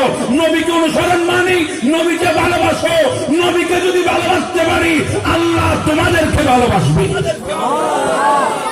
আল্লাহ যদি কোনো বান্দাকে ভালোবাসে কি করে? ওয়ায়াগফিরলাকুম যুনুবাকুম। আল্লাহ যদি কোনো বান্দাকে ভালোবাসে ওই বান্দার ভিতরে কোনো গুনাহ আমার আল্লাহ রাখবেন না। কেন? আল্লাহ সমস্ত গুনাহ মাফ করবেন। কারণ হলো ওয়াল্লাহু গফুরুর রহিম। আমার আল্লাহ তো অতি দয়ালু ক্ষমাশীল। কথা বলেন ঠিক না? তো যুবক তোমাকে ভালোবাসার জন্য দিয়েছে কে? আমার আল্লাহ। আর তুমি নিচ্ছ কাকে? কথা বলেন ঠিক না ঠিক? যুবক আজকে তুমি নবীর কথা শোনো না, আমার নবীর শরীয়তে তুমি চলো না, কিন্তু আমার নবীটা তোমার জন্য তাইফের ময়দানে জুলুম সহ্য করেছে। আমার নবী তোমার জন্য উহুদের ময়দানে দন্দন শহীদ করেছে। আমার নবী তোমাদের জন্য আমার নবীর গোটা হায়াতটা দুই চোখের পানি ফেলতে ফেলতে ব্যয় করেছে একমাত্র উম্মতি উম্মতি উম্মতি। নবী যখন তাইফের ময়দানে আমার নবীকে পাথর মারে তাইফবাসী, নবীর পাটা ফেটে যায়, পা ফেটে রক্ত বাহির হয়। আমার নবী আরেকটা পায়ের উপর বর করে দাঁড়িয়ে থাকে, ওই পায়ের উপর পাথর মারে, ওই পাটাও রক্তাক্ত হয়ে যায়। আমার নবী দুইটা পা রক্তাক্ত, ইনজুরি হয়ে গেছে, আহত হয়েছে, আঘাত পেয়েছে। নবী আর দাঁড়াতে পারে না, হাঁটু দিয়ে জমিনে বসে গেছে। ওই কাফের নারী বুড়ি এনে আমার নবীর গর্দানের উপর চাপিয়ে দিয়েছে। আমার নবী রাস্তা দিয়ে হাঁটে, পথের মধ্যে কাটা বিছিয়ে দিয়েছে। আমার নবী সিজদায় যায়, নবীর উপরে নারী বুড়ি চাপিয়ে দিয়েছে। আমার নবীর কলার ধরে একবার উপরে তুলে আবার জমিনের মধ্যে ফেলে। নবী সাহাবীরা বলে, নবী গো একবার ফরিয়াদ করেন না, আল্লাহর দরবারে হাত উঠান না, একটু বদদুয়া করেন, আল্লাহ তায়েফকে তো ধ্বংস করে দেবে। জিবরিল এসে বলে, নবী আপনার এই কষ্ট আর সহ্য করতে পারি না, নবী একবার আমাকে বলেন না, আমি পাহাড়ের চাবা দিয়ে এই তায়েফকে আমি ধূলিসাৎ করে দেব। গজবের ফেরেশতা এসে বলে, নবী সহ্য করতে পারি না, একবার বদদুয়া করেন না, আমরা গোটা তায়েফকে উল্টিয়ে দেব, পৃথিবীর মানচিত্র থেকে তায়েফকে মুছে দেব। আমার নবী সবার কথা শুনে হাত উঠালেন। সাহাবী মনে করছে নবী এই মুহূর্তে বদদুয়া করবে, জিবরিল মনে করছে নবী এই মুহূর্তে বদদুয়া করবে, ফেরেশতা মনে করছে নবী এই মুহূর্তে বদদুয়া করবে।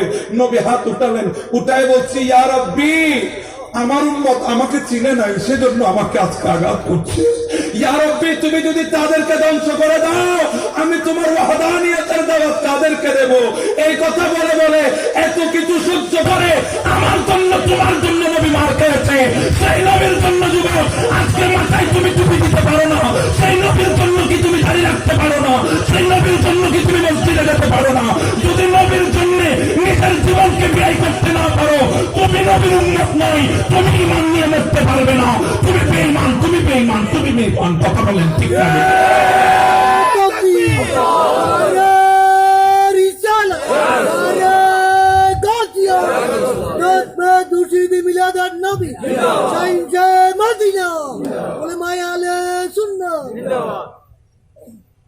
আপনাদেরকে অসুবিধা হচ্ছে? সেই নবীকে ভালোবাসেন। বিভিন্ন সিএনজির পেছনে একটা শব্দ দেখবেন, ভালোবাসা মানুষকে অমানুষ বানায়, ভালোবাসা মানুষকে স্বার্থপরতা শেখায়। লেখাগুলো সিএনজির পেছনে আছে না? না, আমি জীবনে যত লেখা সিএনজির পিছনে দেখছি, এত লেখা আমি পৃথিবীতে আর কোথাও দেখি না। আর দেখবেন যত মা বাবার দোয়া আছে সব সিএনজির ফোনে। এটা বুঝেন না মনে হয়? যত মা বাবার দোয়া আছে সব সিএনজির ফোনে। এত দোয়া যদি মা বাবার কাছে থাকতো, সে যদি মা বাবার কথা শুনতো, সিএনজির ফোনে দোয়া লেখার কোনো দরকার ছিল না। কথা বলেন ঠিক না বেশি? এদিন এক জায়গায় দেখলাম এক বান্দা সত্যিই লিখেছে, সে লিখে দিছে বউয়ের দোয়া। আমি বললাম, তুই এক নম্বর সত্যবাদী, তুই ঠিকঠাক লেখছ, বর্তমানে সেটা চলতেছে। এখন তার মায়ের দোয়ার দরকার না, এখন বউয়ের দোয়াই যথেষ্ট। কথা বলেন ঠিক না বেশি? আমি ইন্ডিয়ায় গেলাম, ওখানে সিন্দির পেছনে দেখলাম সনম বেওফা। ভালোবাসা মানুষকে স্বার্থপরতা শিখায়, অমানুষ বানায়। দেখবেন আমাদের সমাজের মধ্যে অনেক ব্রেইনি সন্তান, লেখাপড়ার মধ্যে অনেক ভালো, কিন্তু দেখবেন বিভিন্ন অবৈধ সম্পর্ক, প্রেম ফিরিতি, ভালোবাসা করতে গিয়ে ব্রেন আউট হয়ে গেছে। আছে না নাই? মেয়েটা ধোঁকা দিয়ে চলে গেছে, সে নিজেকে ছিন্ন বিচ্ছিন্ন করেছে, নিঃস্ব করেছে, সে পাগল হয়ে গেছে, রাস্তা রাস্তায় ঘুরে। আছে না? আছে। তাহলে বোঝা গেল দুনিয়ার ভালোবাসা মানুষকে উৎকৃষ্ট থেকে নিকৃষ্ট বানিয়ে দেয়। কথা বলেন ঠিক কিনা? দুনিয়ার ভালোবাসা মানুষকে শ্রেষ্ঠ থেকে নিকৃষ্ট বানিয়ে দেয়, কিন্তু পৃথিবীর জমিনে এমন একটা ভালোবাসা আছে, দুনিয়ার জমিনে যদি আপনি নিকৃষ্ট হন, আপনাকে উৎকৃষ্ট বানিয়ে দেবে। আরো জোরে বলেন না সুবহানাল্লাহ। মুসলমান সেই ভালোবাসার পেছনে ঘুরে না, মুসলমান নিকৃষ্ট হওয়ার ভালোবাসার পেছনে ঘুরছে। আচ্ছা বলেন, আপনাদের এটা কি গ্রাম? পশ্চিম দোলাই। আপনাদের এখানের মধ্যে কোন একজন মানুষ যদি কালো কুচকুচে হয়, সূর্যের আলোতে যাকে দেখা যায় না, আবার যদি মানুষটার বাড়ি যদি আফ্রিকা হয়, আবার মানুষটা যদি কারো গোলাম হয়, আপনারা তাকে কোনোদিন ভালো চোখে দেখবেন? আপনারা মনে করবেন সে নিকৃষ্ট মানুষ, তার সাথে কথা বলার কি দরকার? কথা বলেন ঠিক না বেঠিক? আরে বাবা, আমরা তো এমন জাতি বর্তমানে, এমন জাতি, আমার নবী বলেছে একজন মুমিনের উচ্ছিষ্ট আর একজন মুমিনের জন্য শেফা। আর এখন আমরা কি করি?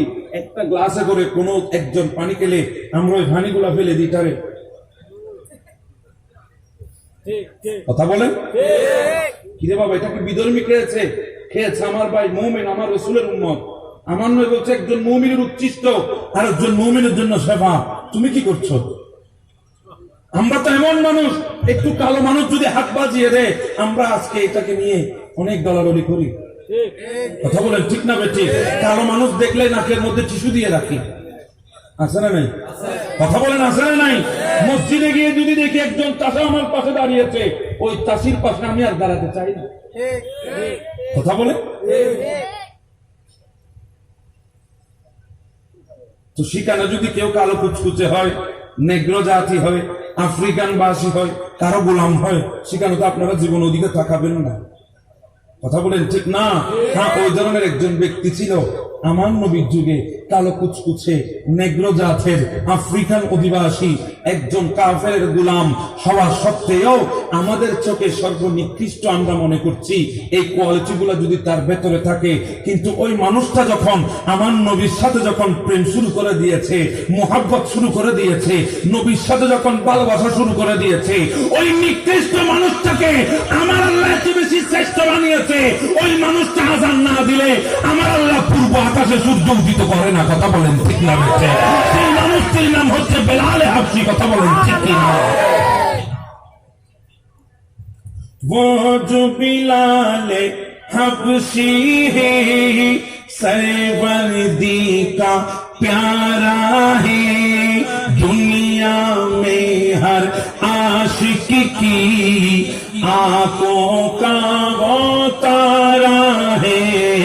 जुल्म हुए कितने उन पर सीने मेरा कापत, फिर भी लब पे जारी था ला इलाहा इल्लल्लाह हस्बी रब्बी जल्लल्लाह मा फी कल्बी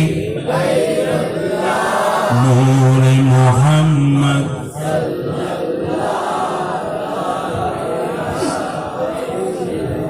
কি অসুবিধা হচ্ছে আপনাদের? মাথায় ঢুকার না কোন প্রেমটা দরকার। আজকে আপনি আপনার স্ত্রীকে বেশি ভালোবাসছেন, বাবাকে, মাকে, ভাইকে, বোনকে, আত্মীয় স্বজনকে বেশি মহাব্বত করেন, ভালো কথা, কিন্তু ওই সম্পর্কটা দুনিয়ার 3.5 হাত মাটির উপরে থেকে যাবে, 3.5 হাত মাটির নিচে যাবে না। আমার নবীর সাথে প্রেম করে দেখেন না, সেই সম্পর্ক দুনিয়াও চলে, কবরও চলে, আখিরাতেও চলে। কথা বলেন ঠিক না বেঠে?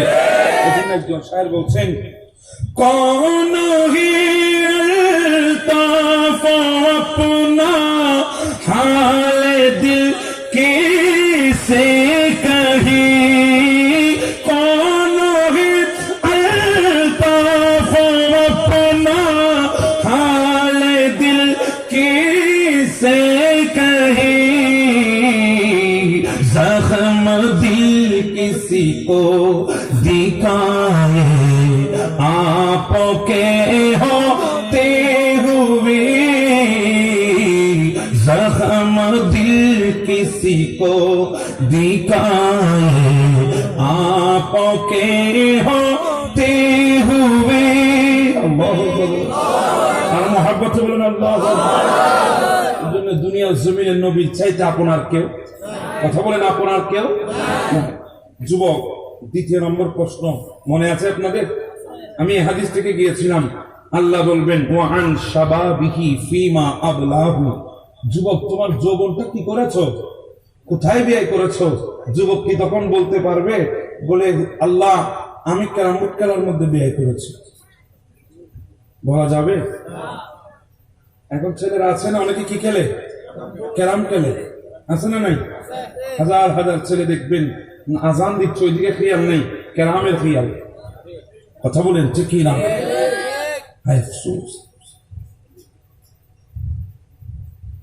এরপরে 3 নম্বর প্রশ্ন আমার আল্লাহ করবেন, আমি তোমাদেরকে ধন সম্পদ দিয়েছিলাম, সেই ধন সম্পদ গুলো কোথায় ব্যয় করেছ? আজকে যারা আল্লামা গাজী শের বাংলা স্মৃতি সংসদ নাম দিয়ে আজকে এই মাহফিল করছে, এরা বলতে পারবে আল্লাহ আমরা আপনার রসুলের মাহফিল সাজানোর জন্য আমাদের সম্পদ ব্যয় করেছি। কথা বলেন ঠিক না বেঠিক? তুমি কি জবাব দিবা? কি বলবা তুমি আল্লাহর দরবারে? আল্লাহ তো জিজ্ঞাসা করবে ধন সম্পদ কোথায় ব্যয় করেছো। যুবক, আজকে তুমি ক্যারামবোর্ড খেলা নাম দিয়ে, ক্রিকেট নাম দিয়ে, ফুটবল নাম দিয়ে তুমি 500 টাকা, 200 টাকা, 1000 টাকা ব্যয় করছো, বিভিন্ন ভাবে তুমি বাজি ধরছো, যেগুলো হারাম সেগুলোর মধ্যে তুমি লিপ্ত হচ্ছ। আল্লাহর দরবারে কোন মুখ নিয়ে দাঁড়াবে একবারও কি চিন্তা করে দেখেছো? চতুর্থ নম্বর প্রশ্ন আল্লাহ করবেন, হে আমার বান্দারা, তোমরা যে ধন সম্পদ পেয়েছ এটা কোন পন্থায় উপার্জন করেছে?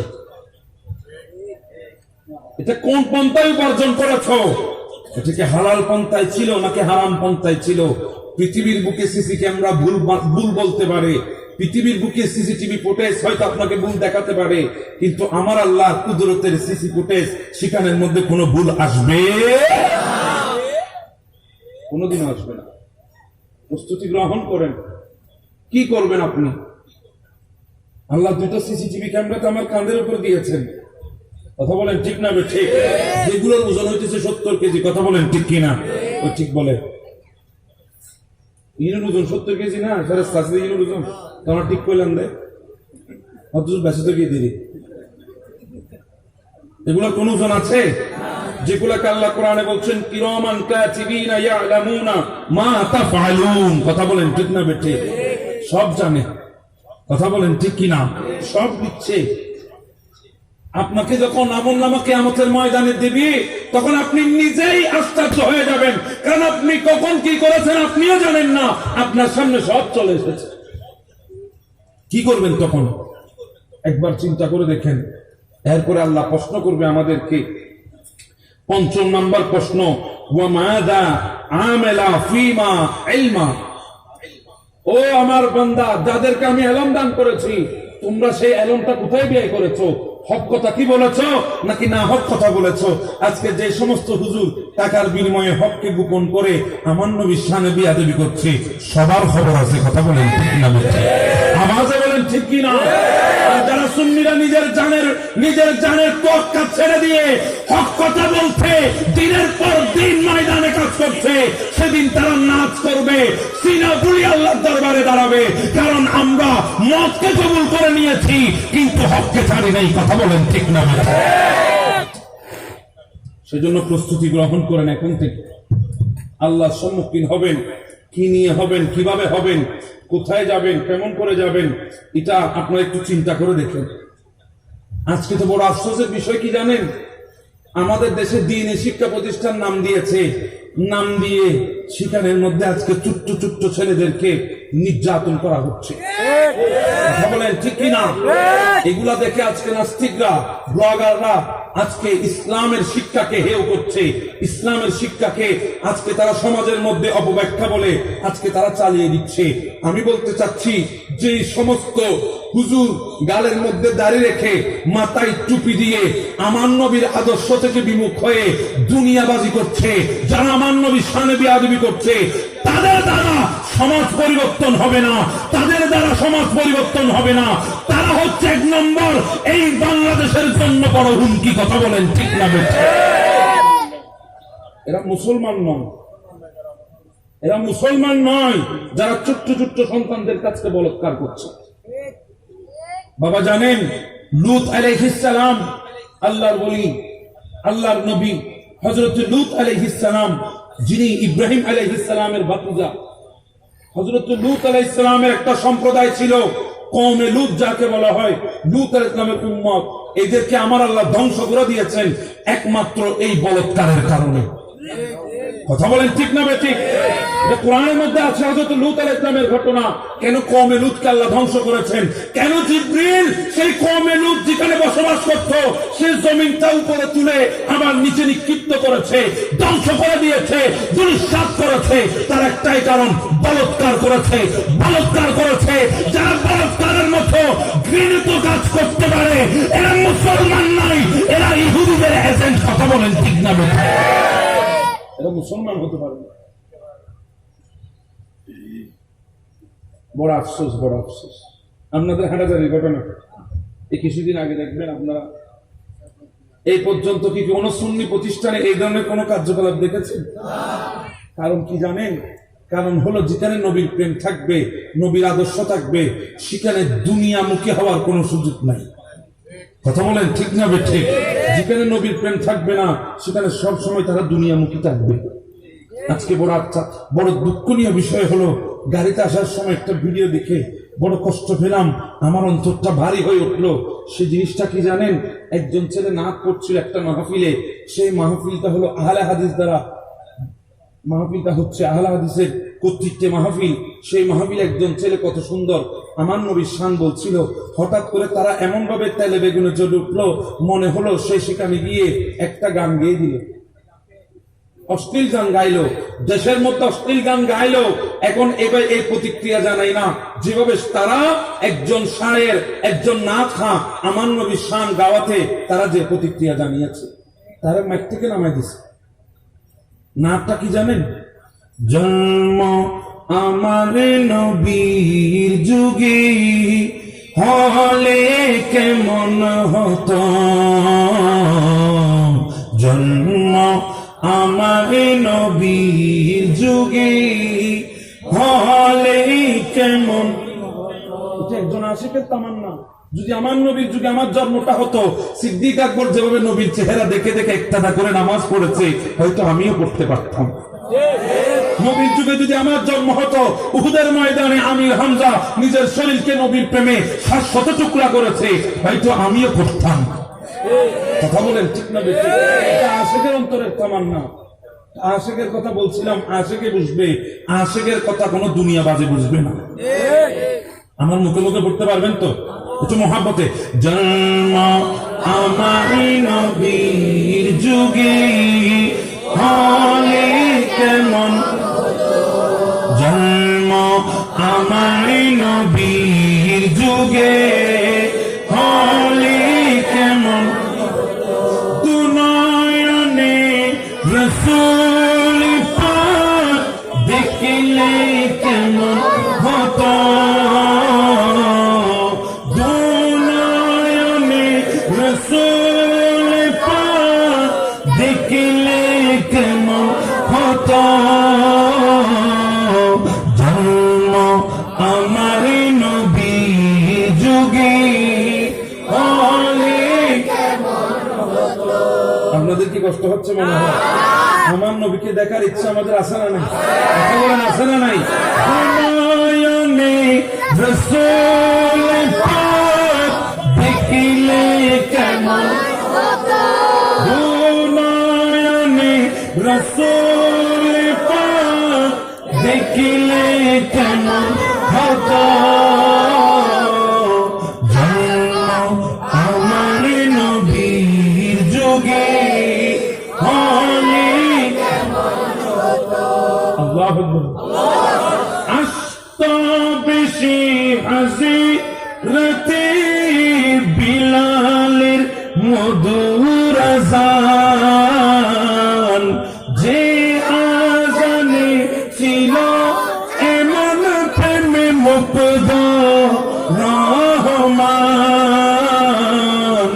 দয়াল নবীর পিছে নামাজ পড়লে কেমন হতো, দয়াল নবীর পিছে নামাজ পড়লে কেমন হতো, দুনয়নে রাসূল পাক দেখলে কেমন হতো, দুনয়নে রাসূল পাক দেখলে কেমন হতো, জন্ম আমার নবীর যুগে হলে কেমন হতো। আলহামদুলিল্লাহ বলেন। এটা কি খারাপ লাগলো? অন্তরের মধ্যে আঘাত করেছে, সুন্দর আঘাত করেছে অন্তরের মধ্যে। আমার নবীর এই সঙ্গীত শুনে আমাদের অন্তরটা কি খুশি হয়ে গেছে। কথা বলেন ঠিক? আজকে ওই বাচ্চারা নবীর সে প্রশংসা শুনে প্রকাশ্যভাবে হাজার হাজার মানুষের সামনে আমার নবীর বিরুদ্ধে আচরণ করলো, তাহলে বোঝা গেল যারা আমার নবীর বিরুদ্ধে আচরণ করবে এরা মুমিন নয়। কথা বলেন ঠিক না বেশি? কারণ আমার নবী তো নিজেই বলেছেন, লা ইউমিনু আহাদুকুম হাত্তা আকুনা আহাব্বা ইলাইহি মিন ওয়ালিদিহি ওয়া ওয়ালাদিহি ওয়ান নাসি আজমাইন। আমার আল্লাহ বলেছেন, আন-নাবিয়্যু আওলা বিল মুমিনিনা মিন আনফুসিহিম। যারা নবী, যাদের কাছে নবী সবচাইতে বেশি প্রিয়, আমার নবী বলছেন তারা মুমিন। আমার আল্লাহ বলছেন নবীটা তোমাদের জানের চাইতে আরো বেশি কাছে।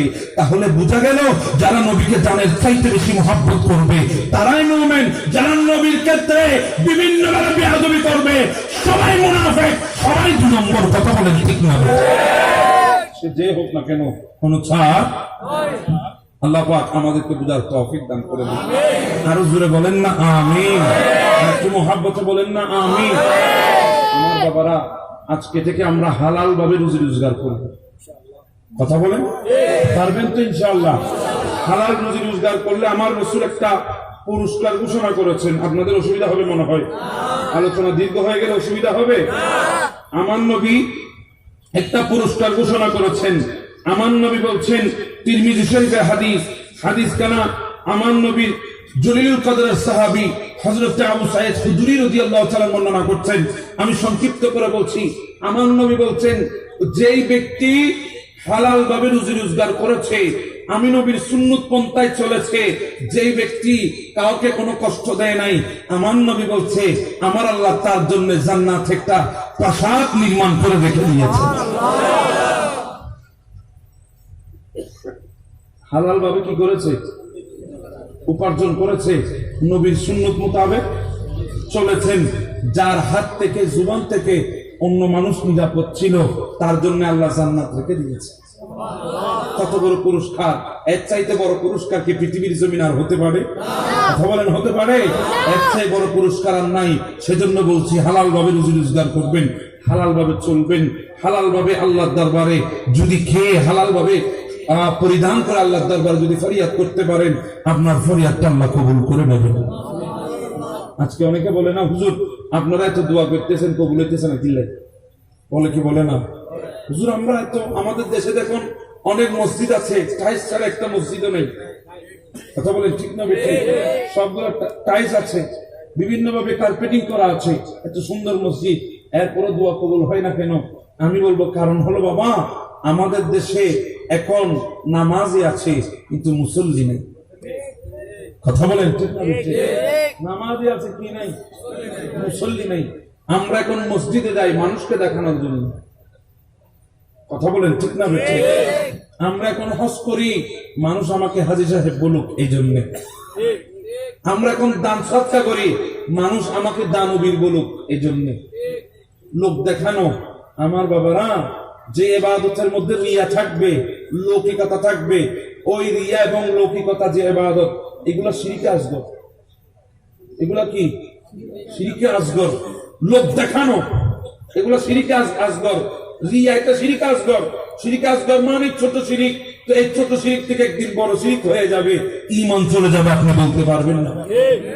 আজকে অনেকে দেখবেন হাতের মধ্যে তসবিহ একটা লই, দোকানে বসে ব্যবসা করছে, এদিকে কাস্টমারের সাথে কথা বলে, ওইদিকে কিছুক্ষণ পর পর বলে সুবহানাল্লাহ সুবহানাল্লাহ। কথা বলেন ঠিক না বেঠিক?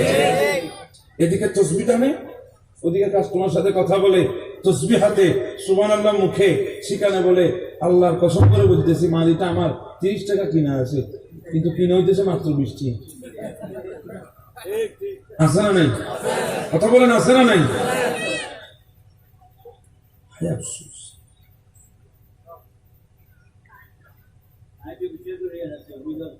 হ্যাঁ, এবার তো জিতে তো ভীষণ করে ফেললে, বড় আফসোস। দেখবেন অনেক নামাজে আছে, মসজিদে নামাজ পড়ছে, মসজিদের মধ্যে নামাজ পড়ছে, নামাজ পড়তে যাওয়ার সময় এক ধমক মারে মানুষকে, সবাই তার দিকে যেন তাকায়, যেন মানুষ বুঝতে পারে বড় নামাজি। কথা বলেন ঠিক না ঠিক? আর কিছু নামাজি দেখবেন গোটা বছর, গোটা সপ্তাহে যাবে না, শুক্রবার আসলে যায় নামাজ একটা কাঁধের উপর লই, আরে সুরমা কাকে বলে, এই মুখ থেকে শুরু করে চোখ পর্যন্ত সুরমা লাগায়, চুবি একটা বিরাট একটা চুবি লাগায়, হ্যাঁ সুন্দর করে পারফিউম লাগায়, আতর লাগায়, যাবে তো যাবে। যখন সবাই সুন্নত আদায় করে নিস্তব্ধ হয়ে বসে থাকবে, ইমাম সাহেব খতিব সাহেব খুতবা দেওয়ার জন্য উঠবে, গোটা মসজিদ নিস্তব্ধ ভরপুর, ওই সময় ওই বেটা যায়, এই সরো সরো আমাকে একটু সামনে দেওয়ার সুযোগ দাও। কথা বলেন ঠিক না? সবাই ওর দিকে তাকানোর লাগে, ভারী বিরাট নামাজে আসতেছে। আবার ওই নামাজে দেখবেন সালাম ফিরাইতে দেরি হয়, খতিব সাহেব মুসলিম বাইরে বললে বিশ্বযুদ্ধ লাগাই দেয়। কথা বলেন ঠিক না ঠিক? কথা বলেন ঠিক কিনা? আবার ওই মুসল্লি দেখবেন ওখান থেকে বাইরে বিশ্বযুদ্ধ করে বাইরে ওই মসজিদের বারান্দার মধ্যে গুল্লিপ ধরে মারে টান, এক এক টানে মনে হয় কবির ওখানে মাফিজে দিচ্ছে। আছে না নাই? এই ধরনের নামাজি আছে না নাই? আবার আবার অনেকে দেখবেন 2-3টা টাকা এসেছে পকেটে, একটা সুন্দর বাড়ি বেঁধেছে সমাজে, সে দেখবেন জীবনে কোনোদিন মসজিদে যায় নাই, যেদিন যাবে ওই দিন সাথে একটা শিয়ালে যাবে। কথা বলেন ঠিক না ঠিক? তুই গোটা পৃথিবী দৌড়াদৌড়ি করতে পারো, হাঁটাহাঁটি করতে পারো, মসজিদে আসলেই তোমার শিয়াল লাগে। আপনার একটা যুক্তি দিবে তখন, তুমি চেয়ারে কেন বসো? ও ডাক্তারে মানা করছে। তো ডাক্তারে হ্যাঁ মানা করছিল একবার, একটু করে ভাই ব্যথা পাইছিল নি, তো ডাক্তারে কইছিল, ডাক্তার তো জানানি তো নামাজ পড়ে কি পড়ে না। ডাক্তার বলছিল এখন থেকে নামাজ পড়তে গেলে কয়েকদিন একটু চেয়ারে বসে নামাজ পড়বেন, যেহেতু হাঁটুতে ব্যথা পাইছেন। এতে কয়েকদিন এই শব্দ ঠারে এতে 30 বছর চালাইতেছে। কথা বলেন ঠিক না ঠিক? কয়েকদিন বুঝি 30 বছর হয়। হায় আফসোস, হায় আফসোস। সাবধান, সতর্ক, এই লৌকিকতা থেকে দূরে থাকবেন, এই লৌকিকতা থেকে দূরে থাকবেন। এগুলো লৌকিকতা, এই ইবাদত বন্দেগীর দরকার নাই। অনেকে আছে হজে যায়, হজ এখনো যায় নাই, মাত্র সবকিছু জমা দিয়েছে, যাওয়ার আগে লিখে ফেলে আলহাজ। কথা বলেন ঠিক না বেঠি? এটা যে মাইচুনো হদ দুজরে হেঙ্গুরি মানম ফলন না রে, নামের আগে কি লাগাই ফেলে, আছে না নাই? অনেকে আবার বলে হুজুর ওই অমুক অমুক সাহেবের আগে আলহাজ লাগাইতে হবে, হাজি সাহেব বলতে হবে, না হলে রাগ করে। কথা বলেন ঠিক না ঠিক? বড় আফসোস। আমার কাছে একজন গেল একবার দাওয়াত দিতে, হয় হুজুর আমাদের দাওয়াতটা লিখেন। আমি লেখার সময় বলছে হুজুর আমাদের দাওয়াতটা হচ্ছে অমুক সাহেবের পক্ষ থেকে। আমি ওনার নামটা লিখলাম, নামের আগে আলহাজ লিখিনি।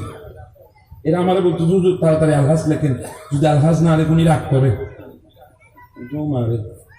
আমি আলহাজ লিখলাম, লেখার পর আমার বলছে হুজুর আপনার নামের অ্যাড্রেসটা একটু বলেন। আমি লেখেন, বলে কি লিখবো হুজুর? আমি লেখেন নামাজি মোহাম্মদ সুলাইমান আলী রেজভী। নামাজি কেন লিখলেন? আপনাদের এই সভাপতি সাহেব কয়বার হজ করেছে? বলে একবার। আমি বললাম একবার হজ করার কারণে যদি আলহাজ না লেখা করে, আমি তো দৈনিক 5 ওয়াক্ত নামাজ পড়ি, আমার নামের আগে তো নামাজই লাগবে। কথা বলেন ঠিক না ঠিক? এটা আলহাজ না লাগলে যদি রাগ করে, আমার নামের আগে নামাজে না লাগলে তোর তো লাঠি পিটন করার দরকার। বড় আফসোস, বড় আফসোস। আজকে লৌকিকতা চলে এসেছে। আজকে অনেক মসজিদ টাইস, অনেক মুসল্লি, এর কোনো দোয়া কবুল হচ্ছে না, করুণ আসছে। তার কারণ হলো আমাদের সবকিছু ঠিক আছে, কিন্তু আমাদের ভেতরে লৌকিকতা চলে এসেছে। কথা বলেন ঠিক না? আমরা এখন মসজিদের সভাপতি হতে চাই, মসজিদের খেদমত করার জন্য নয়। মসজিদের সভাপতি হতে চাই মানুষের সামনে বাহাদুরি করার জন্য। কথা বলেন ঠিক না? দেখবেন আমাদের মসজিদের সভাপতি গুলো, আপনাদের এখানে মসজিদের সভাপতি আসে না, সাই না বাড়ি বেরো হই দিন, যেটা যেটা গড়ের এড়ে বেরো হইতে পারবে, উৎসব হইতে আসবে, ইভেন ওগুলি তো ঠিক না ঠিক? আমার চোখে অনেক মসজিদ আমি দেখি, বিভিন্ন গোটা দেশে আমি ঘুরি, আমি দেখি, দেখবেন অনেক মসজিদের সভাপতি আছে, মসজিদে ঢুকেছে, পাহাড়ে ডলাদি দেখে কোনো বালি আসেনি। যদি বালি থাকে ইমাম সাহেব এমন ভাবে ডাক দে, মনে ইমাম সাহেব তার ঘরের চাকর। কথা বলেন ঠিক না ঠিক? বলি ইমাম সাহেব পরিষ্কার করেন ঝাড়ু নিয়ে। তুমি ইমাম সাহেবের হাতে ঝাড়ু দিয়েছ, আবার কিছুক্ষণ পরে গিয়ে ওনার পিছনে একটা করছো। তোমার মতো ফালতু মানুষ তো পৃথিবীর জমি আর কেউ নেই। মসজিদে যদি ভালো দেখো, তুমি মসজিদের সভাপতি, তোমার দায়িত্ব হলো ঝাড়ু হাতে নিয়ে মসজিদ পরিষ্কার করা। ইমামের দায়িত্ব মসজিদ পরিষ্কার করা না। কথা বলেন ঠিক না? আচ্ছা সেদিন ঠিক কোনো হারা সাহেবের ফাঙ্কা কখন চলি হুজুর ফাঙ্কা চলে ফাঙ্কা তুই কি মিস্ত্রি না ফাঙ্কা বেটি বেচু মিস্ত্রি को डाकिया ঠিকানা করে লোক अजीब तमसा, अजीब तमसा, अजीब तमसा। বাংলাদেশের একটা প্রাইমারি স্কুলের দপ্তরি বেতন 10,000 টাকা, মসজিদের ইমামের বেতন 3,000 টাকা। 14,000 এখন কইছে কথা বাইরে করে 14,000 টাকা বলে উপ প্রাইমারি স্কুলের দপ্তরি বেতন। এটা সামগ্রিক সব সাহান ইটার বেতন যদি 14,000 অধ্যায় জীবনের 5 ওয়াক্ত 5 বারানোর ফরজ সান আদায় করেন, যে ফরজ আদায় না করলে জান্নাত যেতে না, এই লেখম ফরজ জীব আদায় করিলে বেতন 3,000 টাকা। তাজি এখন দিন আর উজুরে দোয়া করে দিন কবুল কেন নামাজ পড়ার দিন কবুল কেন কবুল হবো উজুর তো নামাজ নিয়ত মান দিয়ে শুক্র যে দোয়ানত গিয়ে গিয়ে, কারণ শুক্র যেটা বুঝে মাসের পরে ভাঙা যাচ্ছে উজুর বেতন 3,000 টাকা। আর উঠে আমার বারবার আছে 2,000 টাকা। তুই সিন্ডিকে করেন না করেন উজুরতে তুজুর নামাজ নিয়ত মান দিয়ে শুক্র যে দোয়ানত খেয়াল ও শুক্র দাঁড়ে টিয়া দাম ফুরিব, তাহলে নামাজ নেবো কেন? আমি তোমার মিশো তখন যখন হুজুরকে জিজ্ঞেস করবেন, হুজুর আপনার বাসা ভাড়া কত? হুজুর বলবে আমার বাসা ভাড়া 3,000। আপনার মাসিক খরচ লাগে কত? যদি বলে হুজুর আমার মাসিক খরচ 5,000, সবগুলো মিলাই আরো 2,000 টাকা বাড়তি দিই, 10,000 টাকা দিবেন। এবার হুজুরের কোনো টেনশন আছে? এবার নামাজটা পড়াতে কম করে ভাড়া বিক্রি কম হয়েছে বুঝুন, ঠিক না? হচ্ছে 3,000 টাকা দেয়, এটা আরো 30 বছর বাক্যে।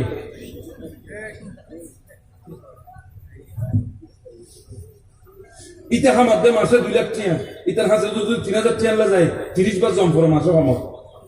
এটা কত হাতে বাজি ব্যবসা বাণিজ্য চলেন না, মাসে আমার তো কত 2 লাখ চলানো করিতে টানা হিসাব আছে, হুজুর 3,000 টাকা লইলে কেন করে আল্লাহ না জানে। আফসোস। আর আর আর কেন সাহেবেন হুজুরের খামরা জিয়ান আছে, ইয়ার মধ্যে ফাঙ্কা জিবে দিগি এই বই ফেরির ইঞ্জিনের মতো গড়র গড়র গড়র করে। বিরাট বিরাট সিবিএর ফেরি নেই, ইঞ্জিন জিবে গড়র গড়র চলে, গড়র গড়র মারে হুজুর। আর হুজুরের খামরা ইয়ারটা এত সুন্দর, খামরার মধ্যে উন্দু জিবে তাকিবে গোড়া লাগা সভাপতি।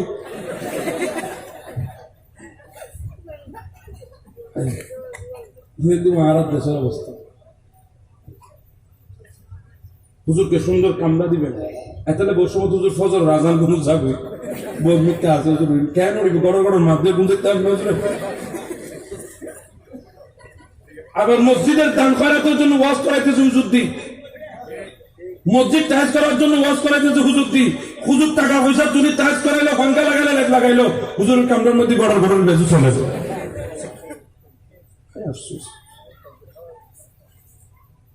আমরা অনেকে বলি হুজুর একটু দোয়া করবেন, হেসে হেসে কথাগুলো বলছি, চিন্তা করেন কথাগুলো হাসার কথা নয়, চিন্তার বিষয়। আমরা কি করছি, আমরা কোথায়? আমরা যেটাকে সবচেয়ে বেশি ইজ্জত করার কথা, আমরা সেটাকে আজকে সবচেয়ে বেশি অবহেলা করছি। আজকে আমরা অনেকে বলি হুজুর একটু দোয়া করবেন, আর হুজুর হলো তো আরেক পূজারা হয়তো দোয়া করছেন করতে, তখন দোয়া করবি তখন তো দোয়া করি, এটা কে রে কে নদুয়া এনে দোয়া ঝাড় দে। আমার দাদা যার একটা কথা বলতেন, বলতো বেটা জীবন এমন একটা কাজ করবা, কারো কাছে দোয়া চাইবা না, কাউকে বলবে না আমার জন্য দোয়া করবে, কথা বলবো না। তো কি বলবো? বলে তুমি যার কাছ থেকে দোয়া নেওয়ার আশা করবা, ওই বান্দার এমন একটা কাজ করবা, ওই বান্দাটার অন্তর খুশি করে ফেলবা।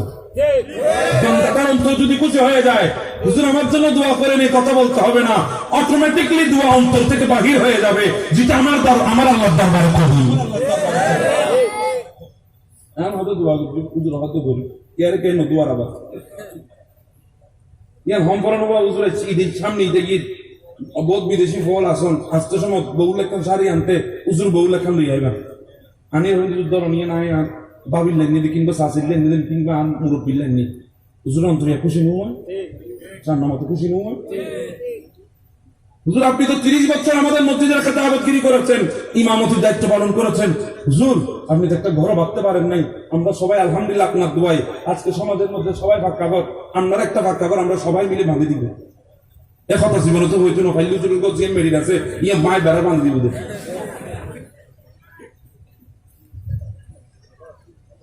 চিন্তা করবেন, চিন্তা করবেন। আমার নবীকে জিজ্ঞাসা করা হয়েছে নবী কিয়ামত কখন? আমার নবী বলেছে তখন কিয়ামত যখন মসজিদের ইমামের সামনে মসজিদের মুসল্লির আওয়াজ বড় হয়ে যাবে। ইয়া ফুত্তির নোয়ার না কিয়ামতি, ইয়া ফুত্তির নোয়ার কিয়ামতি। ওরা আফসোস। খবরদার বাবা, এগুলা থেকে এড়িয়ে চলবেন, নিজেকে হেফাজত করবেন, নিজের ইবাদত ধ্বংস করবেন না, লৌকিকতামূলক ইবাদত করবেন না।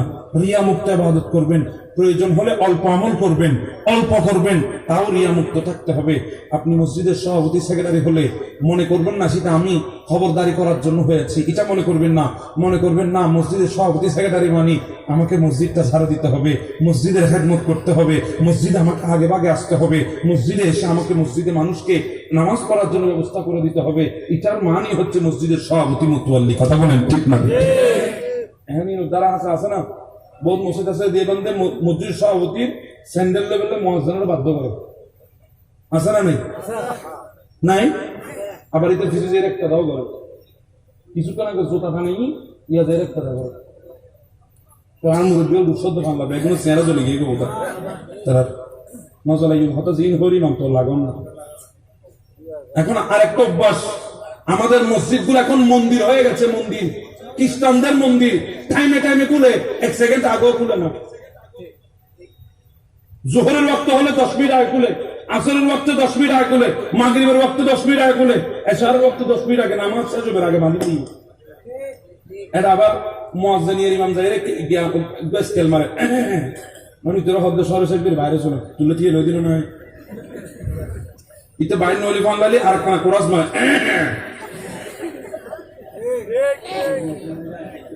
ঠিক না? ঠিক ঠিক না? হ্যাঁ হ্যাঁ হ্যাঁ হ্যাঁ আফসোস আই মনোরা এলাকার হতো না করে আই জায়গা দেখি ইনফুদ্দেরি ইতারা বিভিন্ন জায়গার তো এসে দেখলে মানুষ নেই না, ইতারা ইনসুদ্রে গুজরাটে যাইয়ে রে মসজিদ এটা আল্লাহর ঘর, এটা বন্দার ঘর নয়। বন্দার ঘর বন্ধ থাকবে, বন্দার ঘরের দরওয়াজা বন্ধ কিছু মানুষের জন্য খুলবে মাত্র, কিন্তু আল্লাহর ঘর মসজিদ আল্লাহর সমস্ত বান্দার জন্য খোলা থাকবে। বলবেন হুজুর চুরি হতে পারে, ভালো কথা, ভেতরটা বন্ধ রাখেন, বারান্দাটা খোলা রাখবেন। একজন অসহায় মানুষ আপনাকে দিয়ে আপনি চিন্তা করেন, আপনি এখান থেকে যদি শহরে যান, একজন অসহায় আপনি, সেখানে আপনার কোনো সাহারা নাই, কোনো মানুষ আপনাকে রাতের বেলায় গভীর রাতে ঠাঁই দেবে না, ডাকাত মনে করে, চুর মনে করে আপনাকে পুলিশের হাতে তুলে দেবে। ওই সময় আপনি কি করবেন? কোথায় যাবেন? কোনো থাকার স্থান নাই, রাস্তার ধারে থাকলেও আপনার জন্য নিরাপদ নয়। কি করবেন? যদি ওই সময় মসজিদটা খোলা থাকে, আপনি আল্লাহর ঘরে একটু নিজেকে হেফাজত করতে পারবেন, আপনার জন্য সাহারা হবে, আপনি সেখানে একটু আশ্রয় নিতে পারবেন। কথা বলেন ঠিক না? তো আপনার এলাকায় যদি কেউ আসে ওই ধরনের অপরিচিত ব্যক্তি, সেও আল্লাহর ঘর মসজিদে আশ্রয় নিতে পারবে। তো মসজিদের বারান্দায় খোলা থাকার দরকার আছে না নাই? বহুত আল্লাহর ওলিও আছে রাস্তা দিয়ে আড়ি যার নামাজের সময় গভীর রাত তাহাজ্জুদের নামাজ করিবেন লাই মসজিদের ঢুকে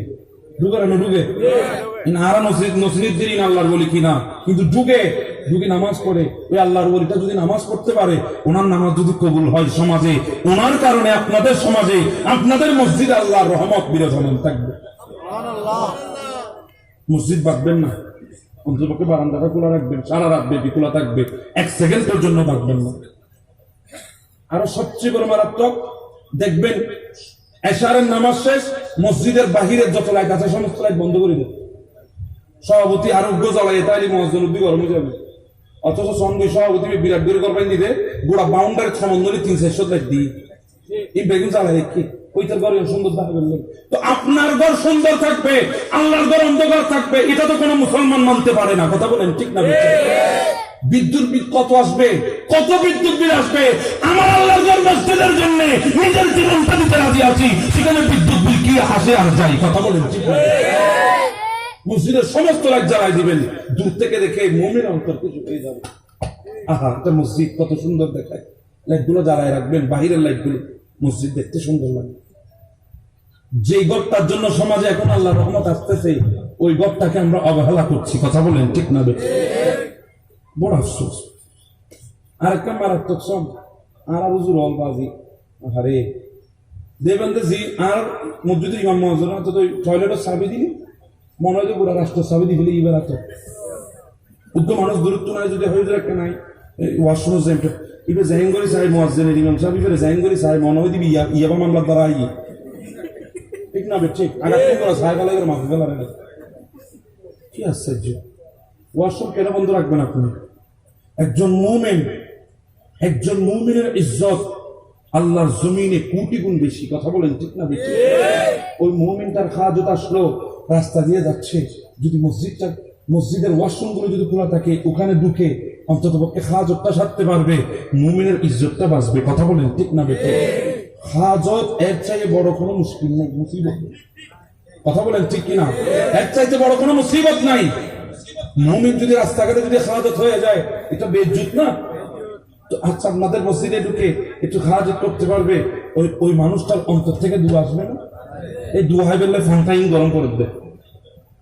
ওর আশ্চর্য সাবি হতুন দিলাকে মারি রাখে তারা ইমাম সাহেব সাবিলে এবার তোমার পর আধা ঘন্টা যাত্রা খাওয়া যেতে ছিল তো দূরে দূরে তোমার পর আধা ঘন্টা। এবারে তো ভেসা গিয়ে ফেহানায় হতে এসছো না নইসুন তাড়াতাড়ি হওয়া না এখন কিন্তু বাজারে লিখু সাহারে। এবার যদি যাই হয় কিছু সাবিও দাম না জ্যাং করি সাই দূরে। ও বাপরে বাপ, আল্লাহ আর বুঝবে তৌফিক দাও। এগুলা থেকে নিজেকে হেফাজত রাখবেন। আর আলেমদেরকে ওয়াজ করতে হবে না, হালাল রুজি রোজগারের আলেমদের কাছ থেকে দোয়া চাইতে হবে না। এইগুলোর কারণে আল্লাহর এই জমিনের মধ্যে আল্লাহর ঘর মসজিদের মুহাব্বতের কারণে আপনাদের উপর আল্লাহর রহমত আসবে, এতে কোনো সন্দেহ নাই। কথা বলেন ঠিক না বেঠিক? পৃথিবীর বুকে সবাই যখন করোনায় আক্রান্ত, তখন মুসলমানগুলো দূরায় দূরায় মসজিদে গিয়েছে কেন? কারণ মুসলমান জানে বিশ্বের 1 নম্বর নিরাপদের জায়গা হচ্ছে মসজিদ। কথা বলেন ঠিক কিনা? সেই মসজিদকে প্রাধান্য দিতে হবে, মসজিদের ইজ্জত রক্ষা করতে হবে, মুমিনের ইজ্জত রক্ষা করতে হবে। এই মসজিদের জন্য আমার সমাজে আল্লাহর রহমত আছে, সেই মসজিদটাকে আমাকে সবচাইতে বেশি মহব্বত করতে হবে। কথা বলেন ঠিক? এগুলো চেষ্টা করবেন। আল্লাহ পাক আমাদেরকে বুঝার তৌফিক দান করুক। আজকে বেগুন আল্লাহ খরচ অবশ্যই না মাফ করে দিন আল্লাহর বাস্তে। আল্লাহর বাস্তে হতা হয় মাফ করে দিন। যদি মন কষ্ট হন যা হয় যদি সঠিক কই আমল করিবার চেষ্টা করিবেন। আল্লাহ আরো বেগুন কবুল মঞ্জুর করে আমিন। যা কিছু ইন্তজাম হয়েছে আজকের আল্লামা গাজী শেরে বাংলা রহমতুল্লাহ আলাইহি স্মৃতি সংসদের পক্ষ থেকে সমস্ত ইন্তজামকে আল্লাহ কবুল মঞ্জুর করে আমিন। ইয়া নবী